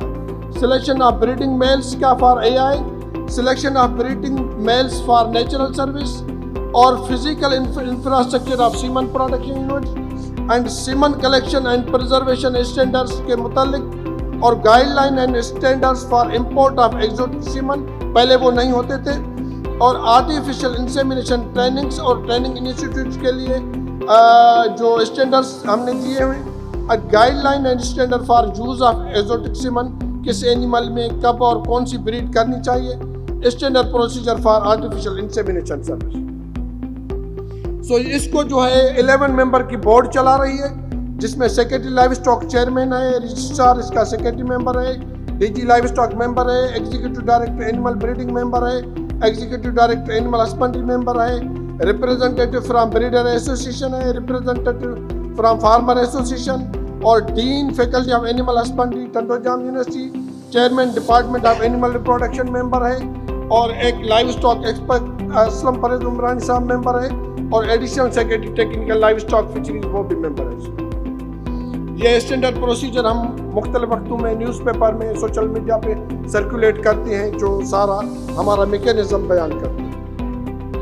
हमने जो कोशिश की है उसमें 6 ब्रीड की ब्रीडर एसोसिएशन बन गई है, हरी कैटल ब्रीड, कुंडी बफेलो ब्रीड की, कानकरेज कैटल ब्रीड की, रेड सिंधी कैटल ब्रीड की, कामोरी गोट ब्रीड की, और पटेरी गोट ब्रीड की, और जतन गोट ब्रीड की भी हमने जो है बनाई। ये उसके ऑफिस बियरर हैं जो उसके ओथ लेते हैं अथॉरिटी के, ये उसके मेंबरशिप फार्म है, हमारे ऑफिस से या डिस्ट्रिक्ट ऑफिस से ले सकते हैं, और जो रजिस्टर्ड फार्मर होता है हम उसको ये रजिस्ट्रेशन सर्टिफिकेट इशू करते हैं। और नेक्स्ट, और ये लाइव स्टॉक ब्रीडिंग ये live stock breeding service authority की जो ये वेबसाइट है इसको आप विजिट कर सकते हैं। आप हमारी ऑनलाइन भी रजिस्ट्रेशन करा सकते हैं ब्रीडिंग मेल्स की, AI प्रैक्टिशनर की या फार्म्स की, और जो भी सर्विस है हमारी इससे होती है, जो भी कंप्लेन हो ब्रीडिंग रिलेटेड। ये हमारे ब्रीडर्स डे होते हैं सिंध में मुख्तलिफ जगह, ये उमरकोट में हुआ था, और ये 2nd नेशनल कॉन्फ्रेंस है, ये इंडस होटल में हुआ था, conservation and improvement of indigenous breed, और ये 3rd नेशनल कॉन्फ्रेंस है, ये जो अभी इंडस होटल में हुई थी इसी 29 दिसंबर को, regarding animal reproduction genetics and genomics पे। और इसके अलावा जो ये लाइसेंस होल्डर हैं जो सीमन या लाइव एनिमल इंपोर्ट कर सकते हैं, जिनको हमने अथोराइज किया है और जो हमारे स्टैंडर्ड प्रोसीजर को मीट आउट करते हैं, ये इसमें 9 अभी तक ने हम जो है क्वालिफाई कर चुके हैं, जो सीमन या लाइव एनिमल ब्रीडिंग सर्विस के लिए बाहर से इंपोर्ट करके और सिंध में वो बिजनेस कर सकते हैं। हमने 3125 फार्मर और ब्रीडर रजिस्टर्ड किए हैं, और पार्टिसिपेंट जो एक्सपो में है 2020-21 और इसमें वो भी इसके अलावा जो रजिस्टर्ड किए हैं, और ये 3 कैटल ब्रीड के अहदेदार हैं, ये कानक्रेज के अहदेदार हैं, और ये कुंडी, नेक्स्ट प्लीज, नेक्स्ट, और ये कुंडी बफेलो ब्रीड के अहदेदार हैं, नेक्स्ट प्लीज, और ये कामोरी गोट के हैं अहदेदार हैं कानक्रेज के, नेक्स्ट प्लीज, ये कुंडी बफेलो के अहदेदार हैं, ये, और ये कामोरी गोट ब्रीड के हैं, नेक्स्ट प्लीज, और ये LBS मना फर्ज करो अगर कोई भी किसी ब्रीड का शौक रखता है और उस ब्रीड का असल जानवर उसको चाहिए, तो ये अहदेदार एक पोटेंशियल सोर्स हो सकते हैं उसके लिए, उस लाइव स्टॉक की इंफॉर्मेशन के लिए, या उसकी मिल्क प्रोडक्शन या ग्रोथ को देख के, या फिनोटाइपिकल कैरेक्टर देख के कर सकते हैं। Pateri gold breed, okay, next please, next, और ये रेड सिंधी के हैं, रेड सिंधी कैटल ब्रीड के ऑफिस बियरर हैं, नेक्स्ट प्लीज, और ये ओथ टेकिंग जो ऑफिस बियरर होते हैं वो लेते हैं। ये ओथ टेकिंग सेरेमनी के पिक्चर्स हैं जो 2019 पे लिए थे, और उसके all Sindh breeder association chairman भी खड़े हैं। जो भी इस ब्रीड एसोसिएशन का मेंबर होना चाहिए वो फार्म भर के उस कंसर्न ब्रीड एसोसिएशन को भेज सकता है, और हमें भी भेज सकता है फिर उसके साथ, और उसको उस ब्रीड के एनिमल का होना भी लाजमी। ये एक हमारा इनिशिएटिव है, हम अभी ड्राफ्ट रूल कर दिए हैं जो सिंध लाइव स्टॉक ट्रिब्यूनल हम कायम करने जा रहे हैं। जो भी इस Sindh live stock breeding act के किसी भी सेक्शन की या उसके रूल्स की वायोलेशन करेगा तो उसको कानून के मुताबिक 1 ईयर की इम्प्रिजनमेंट है और 1 लाख रुपए का जुर्माना हो सकता है या बहुत। तो जो भी हम लाइव स्टॉक इंडस्ट्री को, उसके फार्मर्स को, स्टेक होल्डर्स को प्रोटेक्ट करना चाहते हैं, और जो इसको अब्यूज करेगा उसके लिए ये ट्रिब्यूनल बनाने जा रहे हैं। नेक्स्ट प्लीज, और ये गाइडलाइन है हमारी कि जो इंडिजिनस ब्रीड है उसमें जो है क्रॉस ब्रीडिंग न करवाएं, और दूसरी ब्रीड की सीमन इंसेमिनेट न करें। नेक्स्ट प्लीज, ये वेबसाइट है, नेक्स्ट, और ये हम अभी ऐप हमारी डेवलप हो रही है, जो भी सर्विस होगी आर्टिफिशियल इंसेमिनेशन की, प्रेगनेंसी डायग्नोसिस की, वैक्सीनेशन की, ट्रीटमेंट की, वो सारी इसमें ऑनलाइन होगी और हमारे डैशबोर्ड पे आ जाएगी। ये हमारी ऑफिसेज हैं, एक टंडोजाम में ऑफिस है, दूसरी डायरेक्टरेट एनिमल ब्रीडिंग में हमारा हेडक्वार्टर है, रूबरू भी आप मिल सकते हैं और हमारी वेबसाइट भी विजिट कर सकते हैं। और ये हमारे सीमन प्रोडक्शन यूनिट 4 जो हैं वो रजिस्टर्ड हैं, semen production unit Karachi, breed improvement centre Rohri, और Pitafi live stock semen production unit Mirpur Mathelo, और सीमन प्रोडक्शन यूनिट टंडोजाम जो है वो प्रोसेस में है, वहाँ अभी सीमन कलेक्शन नहीं हुई। और इसके अलावा हमने जो है establishment of Sindh livestock tribunal और रजिस्ट्रार ऑफिस के लिए भी ADP स्कीम सबमिट की है, वो भी सून अप्रूव हो जाएगी। नेक्स्ट प्लीज, और एक ADP स्कीम हमने ब्रीड इम्प्रूवमेंट जो कुंडी बफेलो है, थरपारकर, कानक्रेज जैसे जीनोमिक पे है या प्रोजेनी टेस्टिंग प्रोग्राम चलाना है, उसके लिए भी हमने स्कीम सबमिट की हुई है। Next please, so this was my presentation about Sindh. ये हमारा मकसद है कि ब्रीड को कैसे बचाएं, कैसे कंजर्व करें, और इंटायर जो ब्रीडिंग वैल्यू चेन है उसको कैसे रेगुलेट करें, उसके बारे में यह था। Thank you very much. Thank you, Dr. Saab. Now I would like to call Mr. Khizr Parvez to talk on Sindh Enterprise Development Fund. Mr. Khizr Parvez possesses a Bachelor's of Engineering in Computer and Master of Business Administration in Finance from UK, with a background of 15 years in the banking and financial services industry, along with an additional 4 years in government and public service. Please, Mr. Khizr. Bismillahirrahmanirrahim. Honorable speakers, guests, delegations, अस्सलाम वालेकुम। सबसे पहले तो मैं शुक्र अदा करूँगा अल्लाह का, और उसके बाद बदर एक्सपो का, डेल्फा का, livestock and fisheries department का, जिन्होंने एक्सटेंड की out invitation to Sindh enterprise development fund, investment department, government of Sindh, to come and participate in this event. I believe this is the 4th edition of DELFA in collaboration with the Livestock and Fisheries Department. Sindh enterprise development fund के बारे में थोड़ा सा बताऊंगा कि slide please आगे कर दीजिएगा। Next slide please. Sindh Enterprise Development Fund was established in 2012 with the vision to support entrepreneurship and SMEs in the province of Sindh. हमारा बेसिकली काम ये है कि हम जितनी भी बिजनेसेस और एंटरप्रेन्योर्स हैं और SMEs हैं उनको सपोर्ट करते हैं ताकि वो सिंध के अंदर अक्रॉस सिंध अपने बिज़नेस को सपोर्ट कर सकें। टोटल अब तक हमने तकरीबन 8 अरब से लेके 10 अरब तक की इन्वेस्टमेंट करा चुके हैं सिंध के अंदर इस इदारे के थ्रू, और हमने जो उसके अंदर सब्सिडाइज फाइनेंसिंग की है वो तकरीबन 700 मिलियन की है। तो आप देख सकते हैं कि इसका इम्पैक्ट जो है कितना बड़ा है कि 8 से 10 अरब की लोगों ने इन्वेस्टमेंट की है और मेनली 700-800 मिलियन की सब्सिडी देने पे इतनी पोटेंशियल SMEs को और एंटरप्राइजेज़ को हमने सपोर्ट की है, जिसका नतीजा ये हुआ कि ओवर 3,500 जॉब्स हमने क्रिएट किए हैं पिछले 10 सालों के अंदर सिंध के अंदर। नेक्स्ट स्लाइड पे आइएगा। तो SCDF काम क्या करते हैं, बहुत इंटरेस्टिंग है सब साहिबान के लिए, स्पीकर्स के लिए भी जो यहाँ पे बैठे हुए हैं। SCDF के 2 आर्म्स है बेसिकली।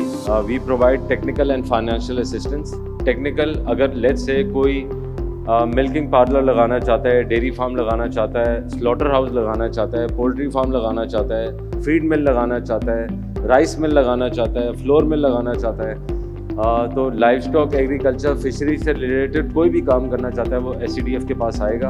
हम उसको सपोर्ट करेंगे technically by providing them establish the business plan. आपका बिजनेस प्लान बनाएंगे जिसके अंदर आपके कैश फ्लोज होते हैं, आपकी बैलेंस शीट होती है, आपकी इनकम स्टेटमेंट होती है, आपकी मार्केट डायनामिक्स होती हैं, स्वॉट एनालिसिस होता है। तो हम एक आपको बिजनेस प्लान, हमारे पास टेक्निकल टीम है of consultants, we help you develop that business plan.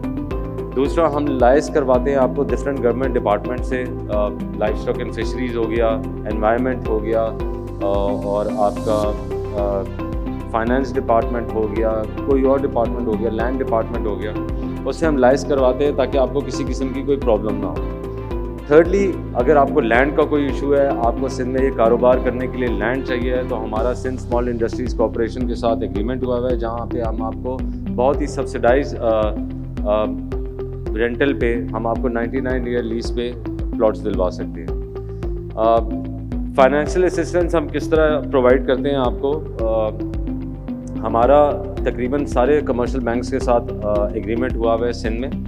हम आपको 70-30 डेट टू इक्विटी रेशो के ऊपर लोन लेके देते हैं बैंक से। फॉर एग्जांपल, अगर आपने कोई डेयरी फार्म लगाना है जिसकी कॉस्ट 10 करोड़ रुपए है, तो 7 करोड़ हम आपसे बैंक को लेके देंगे, बैंक से आपको लेके देंगे, 3 करोड़ आपकी अपनी इक्विटी होगी। वो 3 करोड़ लैंड की सूरत में भी हो सकती है, कैश की सूरत में भी हो सकती है। जो 7 करोड़ हम आपको बैंक से लोन लेके देंगे उस पर मार्कअप, जाहिर बात है आपको पे करना पड़ेगा, आजकल मार्कअप भी बहुत ज़्यादा हुआ है, वो मार्कअप की कॉस्ट SCDF बेयर करता है for a period of 3 years. तो आपको वो लोन बेसिकली 0% पे पड़ता है। तो ये हमने जो इदारा बनाया है वो इसलिए बनाया है ताकि हम SMEs को और इन बिजनेसेस को सपोर्ट कर सकें, एक्सेस टू फाइनेंस प्रोवाइड कर सकें। अभी आप कोई भी बिजनेस करने जाता है, सबसे इंपॉर्टेंट चीज़ होती है उसके लिए एक्सेस टू फाइनेंस। लोगों के पास फाइनेंशियल कंस्ट्रेंट्स होता है, जिसकी वजह से हमने सारे बैंक्स को ऑन बोर्ड किया है ताकि वो ये लोन प्रोवाइड करें SMEs को, बिजनेसेस को, एंटरप्राइजेस को इन सेक्टर्स के अंदर जिसका आज यहाँ पे एग्जीबिशन हो रहा है, और उस पर फिर हम आपको मार्कअप की सब्सिडी देते हैं ताकि आपको लोन मिले और आप अपना कारोबार चला सकें। ये सब्सिडी 3 साल के लिए हम प्रोवाइड करते हैं। So this is something which SCDF has been doing for the past 12 years. अभी रिसेंटली हमने कोलैबोरेट किया है, यूनिडो का पायदार का प्रोग्राम है, ये मैं आप सबको बताता चलूँ, ये बहुत अच्छा प्रोग्राम है। सिंध के 5 अजला के अंदर ये हो रहा है, ठट्टा, सजावल, बदीन, थर्ड पार्कर, लाड़काना। अगर आप लाइफ स्टॉक और फिशरीज़ और पोल्ट्री किसी के भी अंदर इन्वेस्टमेंट करना चाह रहे हैं इन 5 डिस्ट्रिक्ट्स के अंदर, तो आपको यूनिडो का पायदार का प्रोग्राम है, वो आपको 2 लाख यूरो तक की ग्रांट देता है। ग्रांट का मतलब होता है कि वो जो वापस नहीं होती, मैचिंग ग्रांट है वो, यानी 6 करोड़ 2 लाख यूरो का मतलब हुआ 6 करोड़ रुपए। 6 करोड़ आप अपने आपको ग्रांट मिलेगी, 6 करोड़ आप अपने लगाएंगे तो तकरीबन 12 करोड़ हो गए। तो it's a matching grant in all these 5 districts of Sindh, and I think it's a great initiative. SCDF has collaborated with UNIDO and with Sindh Small Industries, and we are collaborating with other partners जहाँ पे हम इन sectors के अंदर लोगों को access to finance और access to land provide कर सकें ताकि आप अपना बिजनेस करें। हमारा ऑफिस जो है वो FTC के अंदर मौजूद है। हमारी डिटेल्स आपके हमारे जो स्टाफ यहाँ पे मौजूद है उनसे ले सकते हैं। हमारा स्टॉल भी लगा हुआ है, आप प्लीज़ उसके ऊपर जाएं। उसके ऊपर जाके आपकी कोई भी क्वेरी है तो आप रेस कर सकते हैं। The idea is to provide a conducive investment friendly environment in the province of Sindh which can be beneficial for all. और इसका क्रेडिट जाता है सिंध हुकूमत को, हमारे honourable chief minister Syed Murad Ali Shah साहब को, जिनकी ये विज़न है कि SMEs को सपोर्ट करें, पूरे सारे सिंध के अजला में सपोर्ट करें। साथ ही साथ जो हमारे मिनिस्टर हैं सैयद कासिम नवीद कमर साहब, special assistant to CM Sindh, उनका भी ये विज़न है कि SMEs को और एंटरप्राइजेस को और बिजनेसेस को सपोर्ट करें, specially livestock, dairy, fisheries के सेक्टर में और पोल्ट्री के सेक्टर में। तो I look forward, welcome to all the business entrepreneurs and SMEs who want to invest in Sindh. Please हमारे स्टॉल पे जाएं। इस जो इदारा बना है SCDF का पिछले 10 साल से, उसको प्लीज़ जाके उसको यूटिलाइज़ करें। आपकी कोई भी क्वेरीज होंगी, we will welcome it. And मैं आखिर में शुक्रगुजार हूँ again livestock and fisheries department का, जिन्होंने SCDF का जो कोलैबोरेटिव पार्टनर बनाया और लेके आए यहाँ पे, ताकि हम आपको बता सकें कि सिंध के अंदर काम हो रहा है, सिंध हुकूमत काम कर रही है, हम सब मिल के काम करें। बहुत बहुत शुक्रिया, thank you, looking forward. Allah हाफ़िज़। Thank you so much Khizar साहब, आपकी ये 12 करोड़ की थ्योरी सुन के मेरी आंखें तो खुल गई हैं, होपफुली बहुत ज़्यादा लोगों की खुल गई होंगी। खिजर साहब की भी फ़्लाइट है, तो सर मैं चाहूँगी तालपुर साहब आके आपको shield of appreciation with certificate और कल्चरल गिफ्ट।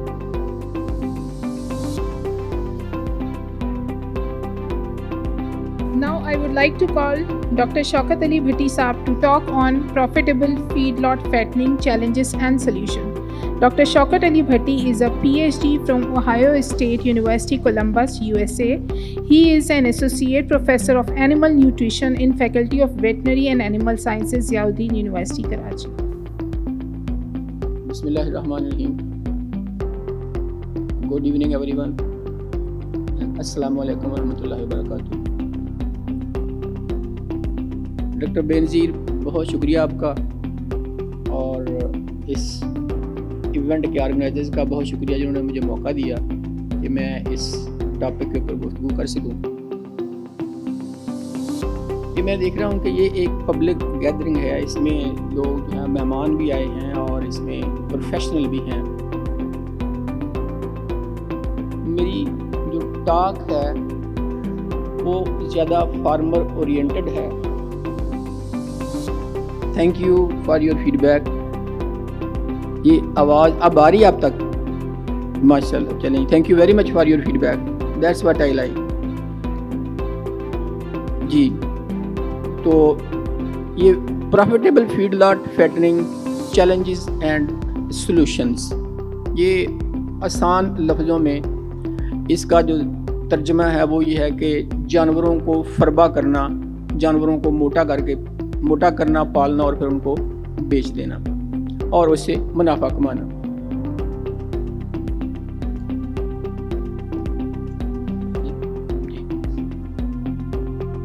मैं इस बिज़नेस से तकरीबन पिछले 10-12 साल से वाबस्ता हूँ। मैं टीचर भी हूँ, लेकिन मैंने इस बिज़नेस में 10-12 साल गुजारे हैं, तो मैंने जो सीखा है वो मैं आपके साथ शेयर करने लगा हूँ। मैं आज भी सीख रहा हूँ और मैं समझता हूँ कि सीखने की कोई हद नहीं है। तो जो कुछ मैंने सीखा वो आपके साथ मैं शेयर कर रहा हूँ, और वो जो इस कॉन्फ्रेंस का या इस जो SLE का जो मोटो है कि connect, collaborate for thriving together, तो मैं आपसे जो कुछ मैंने सीखा उससे कनेक्ट कर रहा हूँ और कोलैबोरेट कर रहा हूँ, आपसे शेयर कर रहा हूँ, ताकि हम इल्म से जो सीखा है उससे फ़ायदा उठा सकें।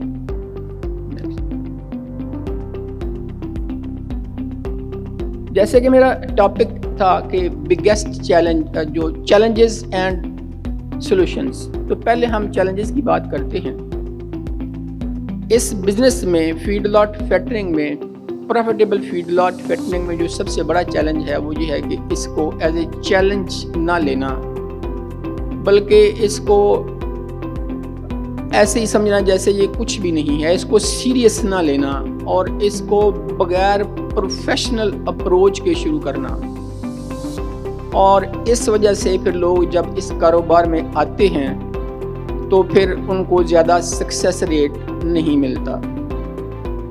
तो मेरा ये तजर्बा है कि अगर आप लोग बिल्कुल प्रिपेयर हों और इस बिज़नेस में आएँ तो आप इसमें सक्सेसफुल हो सकते हैं। और यही सबसे बड़ा इसका सॉल्यूशन है इस चैलेंज का कि यू एक्सेप्ट द चैलेंज। आप इसके लिए पूरी तरह से तैयार हों। अगर आप तैयार नहीं होंगे, आप यही समझेंगे कि ये जानवरों को सिर्फ चारा डालना है, तूड़ी डालनी है और ये मोटे हो जाएंगे, तो फिर चांसेस ऑफ सक्सेस बहुत कम हैं। इससे पहले कि मैं चैलेंजेस की बात करूं, मैं 2 चीज़ें हैं उनको ज़रा क्लैरिफाई करना चाहता हूं। एक प्रोडक्टिविटी है और एक प्रॉफिटेबिलिटी है। प्रोडक्टिविटी का मतलब है ज़्यादा पैदावार लेना और प्रॉफिटेबिलिटी का मतलब ये है कि फ़ायदा उठाना, मुनाफा कमाना। ये दोनों अलग-अलग चीज़ें हैं। आप जानवरों से ज़्यादा पैदावार ले सकते हैं लेकिन ज़रूरी नहीं कि मुनाफा भी साथ हो। इसकी मिसाल ऐसे है कि जब लोग सुनते हैं कि जानवर जो हैं वो रोज़ाना 1 किलोग्राम तक वज़न दे देते हैं तो बड़े खुश होते हैं कि हाँ ये 1 किलोग्राम वज़न, लेकिन 1 किलोग्राम वज़न के ऊपर कितनी कास्ट आती है ये सबसे अहम है। कि आप कम कास्ट पे अगर 1 किलोग्राम ले लेते हैं और ज़्यादा कास्ट पे बेच देते हैं तो आपका बिजनेस प्रॉफिटेबल होगा, वरना आपकी प्रोडक्टिविटी या आपकी पैदावार तो ज़्यादा होगी लेकिन आप मुनाफा नहीं कमा सकेंगे। सो आपके जो कम पैदावार देने वाले जानवर हैं वो भी मुनाफा दे सकते हैं और जो ज़्यादा पैदावार वाले जानवर हैं वो भी आपको नुकसान का बायस बन सकते हैं। प्रॉफिट का ताल्लुक बिजनेस से है जबकि जानवरों की पैदावार का ताल्लुक साइंस से है। और साइंस और बिजनेस 2 अलग-अलग चीज़ें हैं, लेकिन हम साइंस से अपना मुनाफा जो है वो ज़्यादा कर सकते हैं और अपना बिजनेस ज़्यादा बेहतर बना सकते हैं। हम पैदावार ज़्यादा कर सकते हैं बेहतर जानवरों के इंतखाब से, उनकी बेहतर खुराक से, उनको सेहतमंद रख के और उनकी अच्छी देखभाल से और उनको अच्छी रहायश देकर। जबकि जो प्रॉफिट है, जो मुनाफा है, वो बेसिकली ये है कि जब आपकी आउटपुट ज़्यादा हो इनपुट से, यानी जो आपकी लागत है वो कम हो और आपने जो कुछ उससे कमाया है वो ज़्यादा हो, आपके खर्चे कम हों और आपकी इनकम ज़्यादा हो। और ये ज़्यादातर डिपेंड करता है आपकी मार्केटिंग के ऊपर और ख़ास तौर पे जानवरों की ख़रीद के ऊपर और जानवरों के बेचने के ऊपर। यानी आप जानवरों को ख़रीदें भी रीज़नेबल प्राइस पे और बेचें भी एक अच्छी कीमत पर। उसके जानवरों के बाद खुराक आती है कि आप जानवरों को जो खुराक खिलानी है वो सस्ती से सस्ती बनाएं। जब सस्ती खुराक का जिक्र आता है तो इसका मतलब ये नहीं है कि आप खुराक की क्वालिटी को कम करें, बल्कि क्वालिटी को मेंटेन रखते हुए मुतवाज़न खुराक देते हुए भी आप जो फीड है उसको उसकी कीमत को कम कर सकते हैं। और इसके बाद जो इंफ्रास्ट्रक्चर है आपका उसके ऊपर भी ज़्यादा खर्च करने के बजाय आप कम खर्च करें मगर उसको जानवरों के लिए आरामदेह बनाएं। अब हम बात करते हैं चैलेंजेस की कि कौन कौन से इसमें जो मैंने सीखे, जो इस बिज़नेस में आके मैंने देखा कि कौन कौन सी चैलेंजेस हैं, कौन कौन सी मुश्किलात हैं जिनको हम इग्नोर करके तो फिर हम अपना अच्छा मुनाफा नहीं कमा सकते। सबसे पहला जो चैलेंज है वो है जानवरों की ख़रीदारी। और जानवरों की ख़रीदारी में सबसे पहला ये बात कि वो जानवर आप सेहतमंद ख़रीदें। अगर आप जानवरों को सेहतमंद ख़रीदेंगे, यानी आप अपने फार्म के ऊपर सेहतमंद जानवर लेके आए, तो पहला जीना आपने तय कर लिया।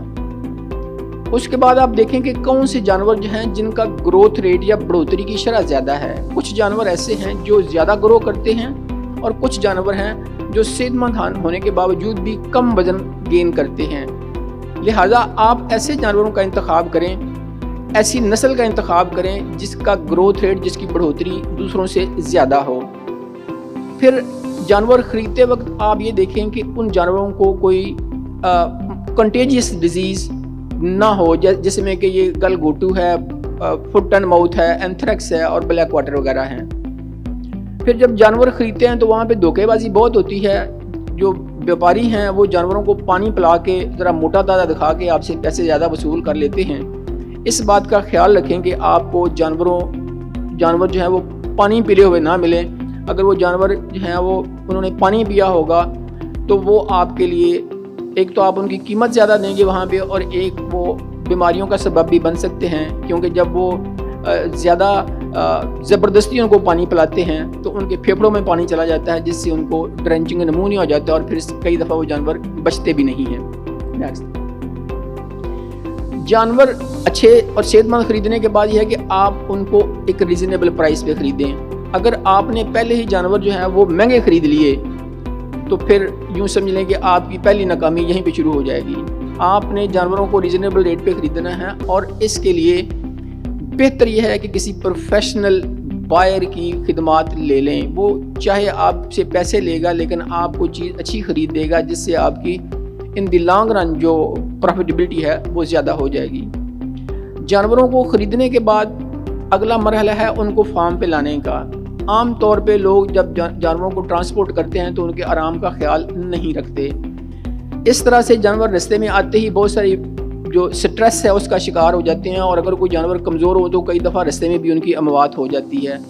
लिहाजा कोशिश करें कि जानवरों को आरामदेह ट्रांसपोर्टेशन जो है वो मुहैया करें और उनको सफ़र के दौरान स्ट्रेस ज़्यादा ना हो।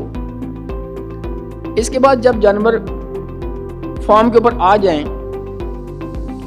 तो उनके लिए खुराक का मसला है। आपको एक बात मैं बता दूं कि अगर आप इस बिज़नेस में आना चाहते हैं और अगर आप चाहते हैं कि मैं खुराक बनी बनाई लेके तो अपना इस बिज़नेस को प्रॉफिटेबल बना लूं, तो ये शायद मुमकिन ना होगा। आपको अपने फार्म के ऊपर अपनी फीड खुद बनानी होगी। इससे आपकी कास्ट बहुत ज़्यादा कम होगी और यही जगह है जहाँ से आप बहुत ज़्यादा मार्जिन जो है, प्रॉफिट मार्जिन जो है वो बचा सकते हैं। तो उसके लिए ये ज़रूरी है कि आप जो फीड इंग्रेडिएंट्स हैं वो सस्ते ख़रीदें मगर उनकी क्वालिटी पे कंप्रोमाइज़ ना करें, और फिर किसी प्रोफेशनल न्यूट्रिशनिस्ट से अपनी जो फीड है वो बनवाएं, राशन बनवाएं, और जैसे जैसे फीड इंग्रेडिएंट्स की प्राइसेस चेंज हों उसी वक्त जो अपनी जो फीड है उसको चेंज करें। यही एक ट्रिक है इसमें कि आप अपनी फीड की कास्ट लो कर सकते हैं। और शायद आपको पता हो कोई इस बिज़नेस के अंदर जो फीड कास्ट है वो तकरीबन इस वेंचर की तकरीबन 75% जो कास्ट है वो फीड है। तो इसलिए इसको इग्नोर ना करें और हर वक्त जो है वो जो फीड इंग्रेडिएंट्स हैं उसके ऊपर ध्यान रखें कि कौन सा फीड इंग्रेडिएंट जो अल्टरनेटिव है वो सस्ता हो रहा है और कौन सा महंगा हो रहा है। इसकी छोटी सी मिसाल ऐसे है कि जैसे आज से 5-6 महीने पहले जो मक्की थी वो तकरीबन 40 रुपये किलो थी और आजकल वो 90 रुपये किलो है। तो अगर हम उसके जो सस्ते अल्टरनेटिव्स ढूंढ लें तो हम ये जो कास्ट इंक्रीज़ हुई है उसको हम कम करके दूसरों के साथ compete कर सकते हैं। नेक्स्ट, उसके बाद जो सबसे एक और अहम मरहला है कि आपको एक डेडिकेटेड फार्म मैनेजर और लेबर की ज़रूरत है। अगर आपने जो लेबर है और फार्म मैनेजर है वो अच्छा ढूंढ लिया तो समझ लें कि आपका जो कारोबार है वो फ्लर्श करेगा और आपको परेशानी नहीं होगी, वरना ये लेबर ये आपको किसी तरफ भी नहीं जाने देगी। और उसके बाद जो इसका आखिरी चैलेंज है वो ये है कि आप एक प्रॉपर मार्केट ढूंढें जहाँ पे आप अपना प्रोडक्ट जो है वो अच्छे दामों बेच सकें। इन चैलेंजेस के बाद अब हम आते हैं सॉल्यूशंस की तरफ। तो सॉल्यूशंस में जैसे मैंने पहले बात की एनिमल बाइंग की, तो एनिमल्स में जो पहला चीज़ मैंने देखी है कि never buy sick animals on the hope that they will gain weight better than other if treated and fed properly. आमतौर पे लोग ले आते हैं कि चलो ये जानवर बीमार है हम इसका इलाज कर लेंगे और हमें शायद ये कम कीमत में मिल रहा है तो हमें फ़ायदा हो जाएगा। कभी कभार हो भी जाता है लेकिन इसमें रिस्क बहुत ज़्यादा है। मैं ये एडवाइस नहीं करता। बीमार जानवरों को कभी भी ना ख़रीदें, ये आम तौर पे प्रॉफिटेबल नहीं होते और अगर ये सेहतमंद हो भी जाएं तो इनका जो ग्रोथ रेट है वो नहीं होता इतना ज़्यादा कि ये दूसरे जानवरों के साथ compete कर सकें और हमें प्रॉफिट दे सकें। इसके लिए जैसे मैंने पहले कहा है कि आप किसी प्रोफेशनल बायर की अगर खिदमात ले लें तो वो आपके लिए बेशक आपको लगेगा कि आपके पैसे लग रहे हैं, लेकिन वो आपकी कास्ट सेविंग बहुत ज़्यादा कर देगा। और अगर आपको पता हो कि किसी इलाके में कोई बीमारी फैली हुई है, और आमतौर पर लोगों को पता चल जाता है कि फ़लाँ इलाके में फ़लाँ वबाई मर्ज़ फैली हुई है, तो उस इलाके से कोशिश करें कि जानवर आप ना ख़रीदें। मैं बस मुझे मैसेज मिल गया कि जल्दी करनी, बस 2 मिनट में ख़त्म करता हूँ जी। नेक्स्ट जी, ट्रांसपोर्टेशन का जैसे मैंने पहले कहा चैलेंज है, कंफर्टेबल ट्रांसपोर्टेशन प्रोवाइड करें और आते ही उनको पानी पिलाएं और उनको कंफर्टेबल बेडिंग दें ड्यूरिंग ट्रांसपोर्टेशन। नेक्स्ट, जब जानवर फार्म पे आ जाएं तो उनकी टैगिंग करें। अगर उनको टैगिंग नहीं हुई, टैगिंग का मतलब है कि उनके कानों में निशान लगाना, और उनको क्लीन वाटर दें। वो जानवरों वाला पानी नहीं बल्कि वो पानी दें जो हम आम इंसान भी पीते हैं, वो वाला जानवर और पानी दें। उसके बाद उसको अच्छी क्वालिटी का फाडर दें और जानवरों को, बीमार जानवरों को सेहतमंद जानवरों से अलग रखें और जो पहले जानवर फार्म पे हैं उनसे भी अलग रखें, ताकि अगर उनमें कोई बीमारी हो तो आप उनको उनसे बचा सकें। और अगर जानवर बीमार हो जाएं तो उनको टाइमली ट्रीटमेंट दें। नेक्स्ट जी, फीडिंग के सिलसिले में यह है कि जब जानवर आएँ तो उनको जो कंसनट्रेट है या वंडा है फ़ौरन शुरू ना करें, आहिस्ता आहिस्ता दें। अगर आप जानवरों को फ़ौरन वंडा देंगे तो वो जानवर जो हैं वो मर सकते हैं। वो एक बीमारी है जिसको हम कहते हैं कि ओवर ईटिंग डिजीज़, कि यानी जानवर ज़्यादा खाने से मर जाते हैं। तो इसलिए जानवरों को आहिस्ता आहिस्ता वंडा शुरू करें और उसके बाद फिर उसको तकरीबन 2-3 हफ्ते के बाद जो है भरपूर वंडा देना शुरू करें। इस तरह से हम अपने जानवरों को मरने से भी बचा सकते हैं और कास्ट रिडक्शन भी हो सकती है। और जैसे मैंने पहले कहा कि अपनी फीड ज़रूर खुद तैयार करना, ये सबसे बड़ी सेविंग है, वरना आप इस कारोबार में मुनाफा नहीं कमा सकते। जी नेक्स्ट, जनरल मैनेजमेंट में प्रॉपर डिवर्मिंग करें, उनकी जानवरों का वे करें ताकि आप लोग जो है उनको जान सकें कि जानवर आपके लिए कितना ग्रो कर रहे हैं। जानवरों के ऊपर नज़र रखें और जो फीड इंग्रेडिएंट्स की प्राइसेस हैं उनके ऊपर भी नज़र रखें। जो ही कोई फीड इंग्रेडिएंट महंगा होता है उसको निकाल दें और जो सस्ता होता है उसको आप अपने राशन में ले आएँ। अपने तमाम फार्म का रिकॉर्ड रखें ताकि आप ये अंदाज़ा लगा सकें कि आपको कहाँ से फ़ायदा हो रहा है और कहाँ से नुकसान हो सका है, ताकि अपने फार्म को आप इवेल्यूएट कर सकें और बेहतर मुनाफे की तरफ जा सकें। और एक अच्छी मार्केट तलाश करें ताकि आप अपने जानवरों को अच्छा बेच सकें, वरना आपको फ़ायदा नहीं होगा। और ये एक अंग्रेज़ी की कहावत है कि eye of the master fattens the calf. आप अपने जानवरों को आगे देखेंगे तो जानवर इंशाल्लाह मोटे होंगे। अगर आप जानवरों को सिर्फ लेबर और दूसरे लोगों को रहम करम पे छोड़ देंगे तो फिर वो जानवर जो हैं वो आपके लिए मुनाफे का बायस नहीं बनेंगे। नेक्स्ट जी, और ये मैंने लिखा कि principle of A successful fattening business है कि having an aptitude and passion, कि अगर आप में एप्टीट्यूड नहीं है और पैशन नहीं है तो फिर आप ये कारोबार शुरू ना करें। एब्सेंटी जो फार्म है या ओनर है वो इससे फ़ायदा नहीं उठा सकता। और लास्ट स्लाइड ये है कि आई होप के वी कैन डू इट। अगर हम ये सारे काम करें तो इंशाल्लाह हम ये कारोबार फ़ायदेमंद मुनाफा बख्श बना सकते हैं। थैंक यू वेरी मच जी, बहुत शुक्रिया डॉक्टर बिन। Thank you so much sir. Question answer का सेशन रख लेते हैं। If you have any question the floor is open regarding any of the presentation. Question answers नहीं है? ग्रेट, हमारे पास टाइम भी नहीं है। डॉक्टर तालपुर काइंडली आप स्टेज पर आ जाएं और हमारे स्पीकर्स को shield of honour, certificate and culture gift present करें। Sir, I would like to call DG Livestock Dr. Rafiq Memon Saab on stage. Sir, please join Dr. Talpur.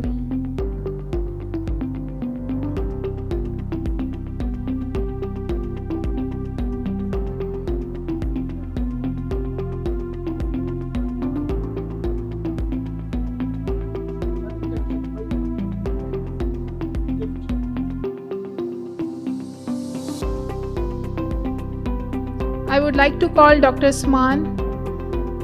Please collect your certificate, shield of appreciation and cultural gift from Talpur Saab and Rafiq Memon Saab. Dr. Usman, please.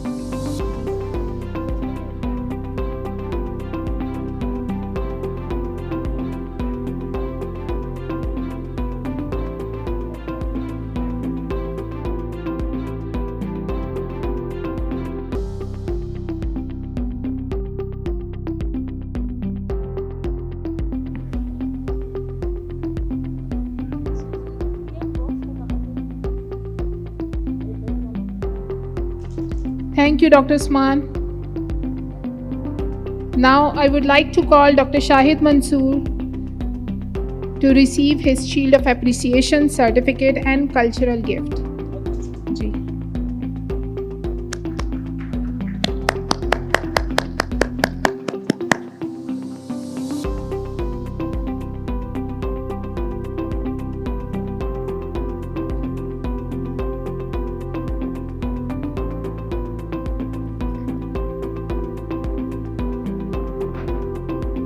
Thank you, Dr. Shahid.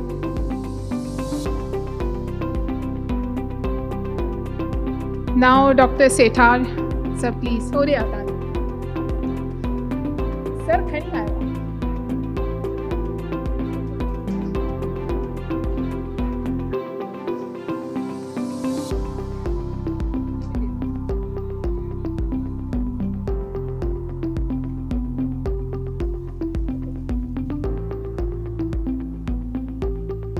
Thank you, Dr. Sethar. Now I would like to call Dr. Shaukat Ali Bhatti Saab to collect his cultural gift, certificate and Shield of Appreciation.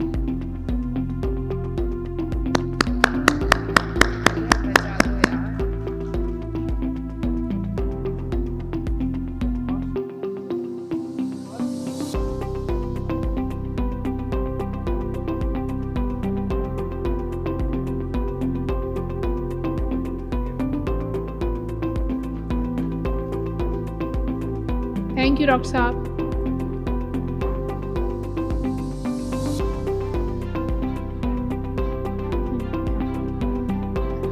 Sir हाणे तव्हां doctor रफ़ीक मेमन तव्हां जेको आहे shield of appreciation ॾियो doctor Talpur खे. Thank you sir.